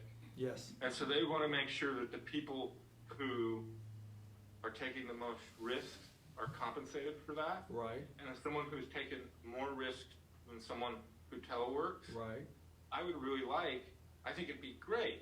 I would be on here saying you're the greatest union president ever if we could get that ARPA essential worker premium pay for people who work in person. But unfortunately, we can't if we try to get it to people who telework, because the statute Congress passed and the law that Janet Yellen, or the rule that Janet Yellen passed, clearly says, number one is not telework conducted from a residence. And so, just wanted to correct that, because yeah, there is a surplus, but a lot of that surplus was generated from federal money, not all of it, but Right. a lot of it. What was that number for the federal money? You said 23 billion? 27 billion. 27. It was 27.9 billion, so rounded up to 28. So check this out, Michael. I know I separated those two funds out. Now maybe I made a mistake, but I know I had that 76 billion state separated from that 27 billion But federal. the 76 billion included the federal money. That's, you can go look it up at App Radio. It includes the federal Okay. money. Okay. The budget includes the federal money. So it had Whoa, the whoa. federal money and the state money in it, and the total surplus was 76 billion. If you take the 28 billion out of it, then the total surplus is 48 billion. And I also want to just say one last thing. Okay, go ahead. I want to say one last thing, and then I'll let you close. Okay. The other last thing is I've heard endless about, we lost 2 days of pay, how awful that is. Well, we got 16 hours of leave every month Right. for the 2 days we lost of pay. Now, if you took all your PLP leave and you didn't use it, I didn't use any of my PLP leave while we were having it. Okay. I've used most of it since then. So they're paying me at the full rate because we got all of that back on July 1st. That's correct. And so, okay, we loaned the state money, I'll give you that, but I Okay. don't think we really lost any. So that's just my opinion. Hold on, I wait. appreciate you letting No, me wait, have hold that. on. Wait. Don't hang up for a second. Don't hang up. Because you and I have debated and argued for months, but tonight, for some reason, you and I are talking. Listen to this. I thought for sure I had that 76 billion separated from that 27 billion, but I may have made a mistake. All right, but even at 48 billion, when you're supposed to be a labor-friendly governor that used the support of Local 1000 in 2018 to get elected, you think you would have the audacity or the courage of your conviction that you made a mistake taking our money, saying that we were in a bad financial crisis, and when you had that money in January, and for sure by May, you could have sent that money back. But you did not do that. So whether it was the 27 billion federal, or whether it was just that, you said 48, I believe, you did not give the respect. No, it's federal. Right, but I'm saying And- you still had close to 50 billion state. So Well, no, because remember, we've Okay. passed initiatives in California okay, that require a certain percentage of budget surpluses to be put into the rainy day fund. Ah, And yes, there's nothing the yes. governor can do about that. No, you're right. So it's a lot less than you're saying. Well, no, wait a minute. Well, listen to this. You're right about the rainy day fund, and then you didn't even mention about there's a certain amount of money earmarked for schools, and I know you know that part too. So you're tracking that money. agreed. So you're tracking that money right with me. Okay, so fair. But check this out. So we're tracking this money. We're tracking the money that you're acknowledging that they have, because every time we turn around, we found they got 2 or 3 billion hidden in some account. So that came back in the past too. But fair enough. But I want to go back to something more important, because we can discuss this money and we can look at the numbers all day. When you say those who put their lives on the line by continuing to go to work, whether they're behind the prison walls, whether they're custodians, or any of these agencies where people continue to go to work and put their lives on the line, they should be, quote, entitled or get the essential worker premium pay. And those who work from home should not. You realize, Michael, when I, quote, argue and debate people on these videos, you know those people from EDD who work from home and processes unemployment claims, there are certain people, I don't want to, hear me out though, hear me out on this. No, hear me out though, hear me out on this. Those people in EDD and anyone else that I have failed to acknowledge who work from home that kept this 4th largest economy on earth going during this pandemic, whether you work from home or went in, you got to treat people with equal respect. Because if I give you the utmost respect and pay you the essential worker pay, and then say the heck to those who work from home, then I'm dividing the union. Well, we're already divided by 730 some different job classifications, 10 different bargaining units, and I got people who are saying they've been disrespected since 1998, and then they have the email from 2006, 7, or 8? 2008. So I got people coming at me every day, Michael, saying, Richard, I want my money, and I can't get the money from them fast enough. So we're already divided. So if you say only those who went to work should be eligible for that money because the federal government, well, hold on a second, Michael. Last time I checked, the state legislature and the federal legislature, those politicians and their staffs, they don't have to be vaccinated. That's wrong. Well, okay. The state legislature has a vaccine mandate. Okay. And then I'll finish because this has gone. Okay. Well. Okay. Then I'll shut down. Okay. But let me just state something. Sure. I think if you ask most people who tow, their number one priority would not be the $1,000 or $1,500 or $2,500 or however much it can be. If everybody gets something, their number one priority is a permanent telework agreement. Okay, I think most people who prefer telework want that permanent telework agreement, and they'd be willing to give up in a negotiation a little bit of that. I think people, and also say this, I saw that, I work every day, and I saw this thing that was going out about the stipend, where the people who are working from home that you're negotiating were going to get twice as much as I work going to the office on a stipend when I have to pay parking to the state. Right. Okay, Right. so why haven't we negotiated elimination of parking fees? All the lots are empty downtown anyway. I don't know about down south, but in Sacramento, all the lots are empty. Why haven't we got free parking? I wouldn't even care if you didn't even give me $25. If you gave me free parking, that would save me way more. And so, see, you don't necessarily have to do what you're saying, because people who telework may want one thing, people who work in the office may want another, and there may be a way to get everybody what they need. But that's not happening as long as we're focused on this internal strife. So, Michael, it's funny that you say that, because when people talk to me, here's what happens when people talk to me for too long. I'll catch you. Now listen to this.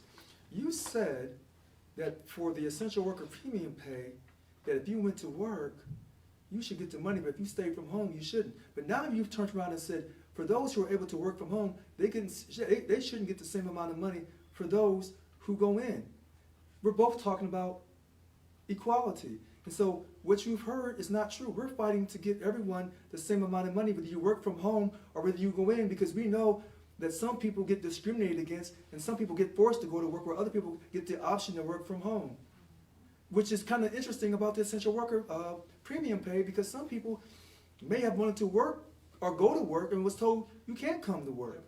So it's funny that you say that, but you know what?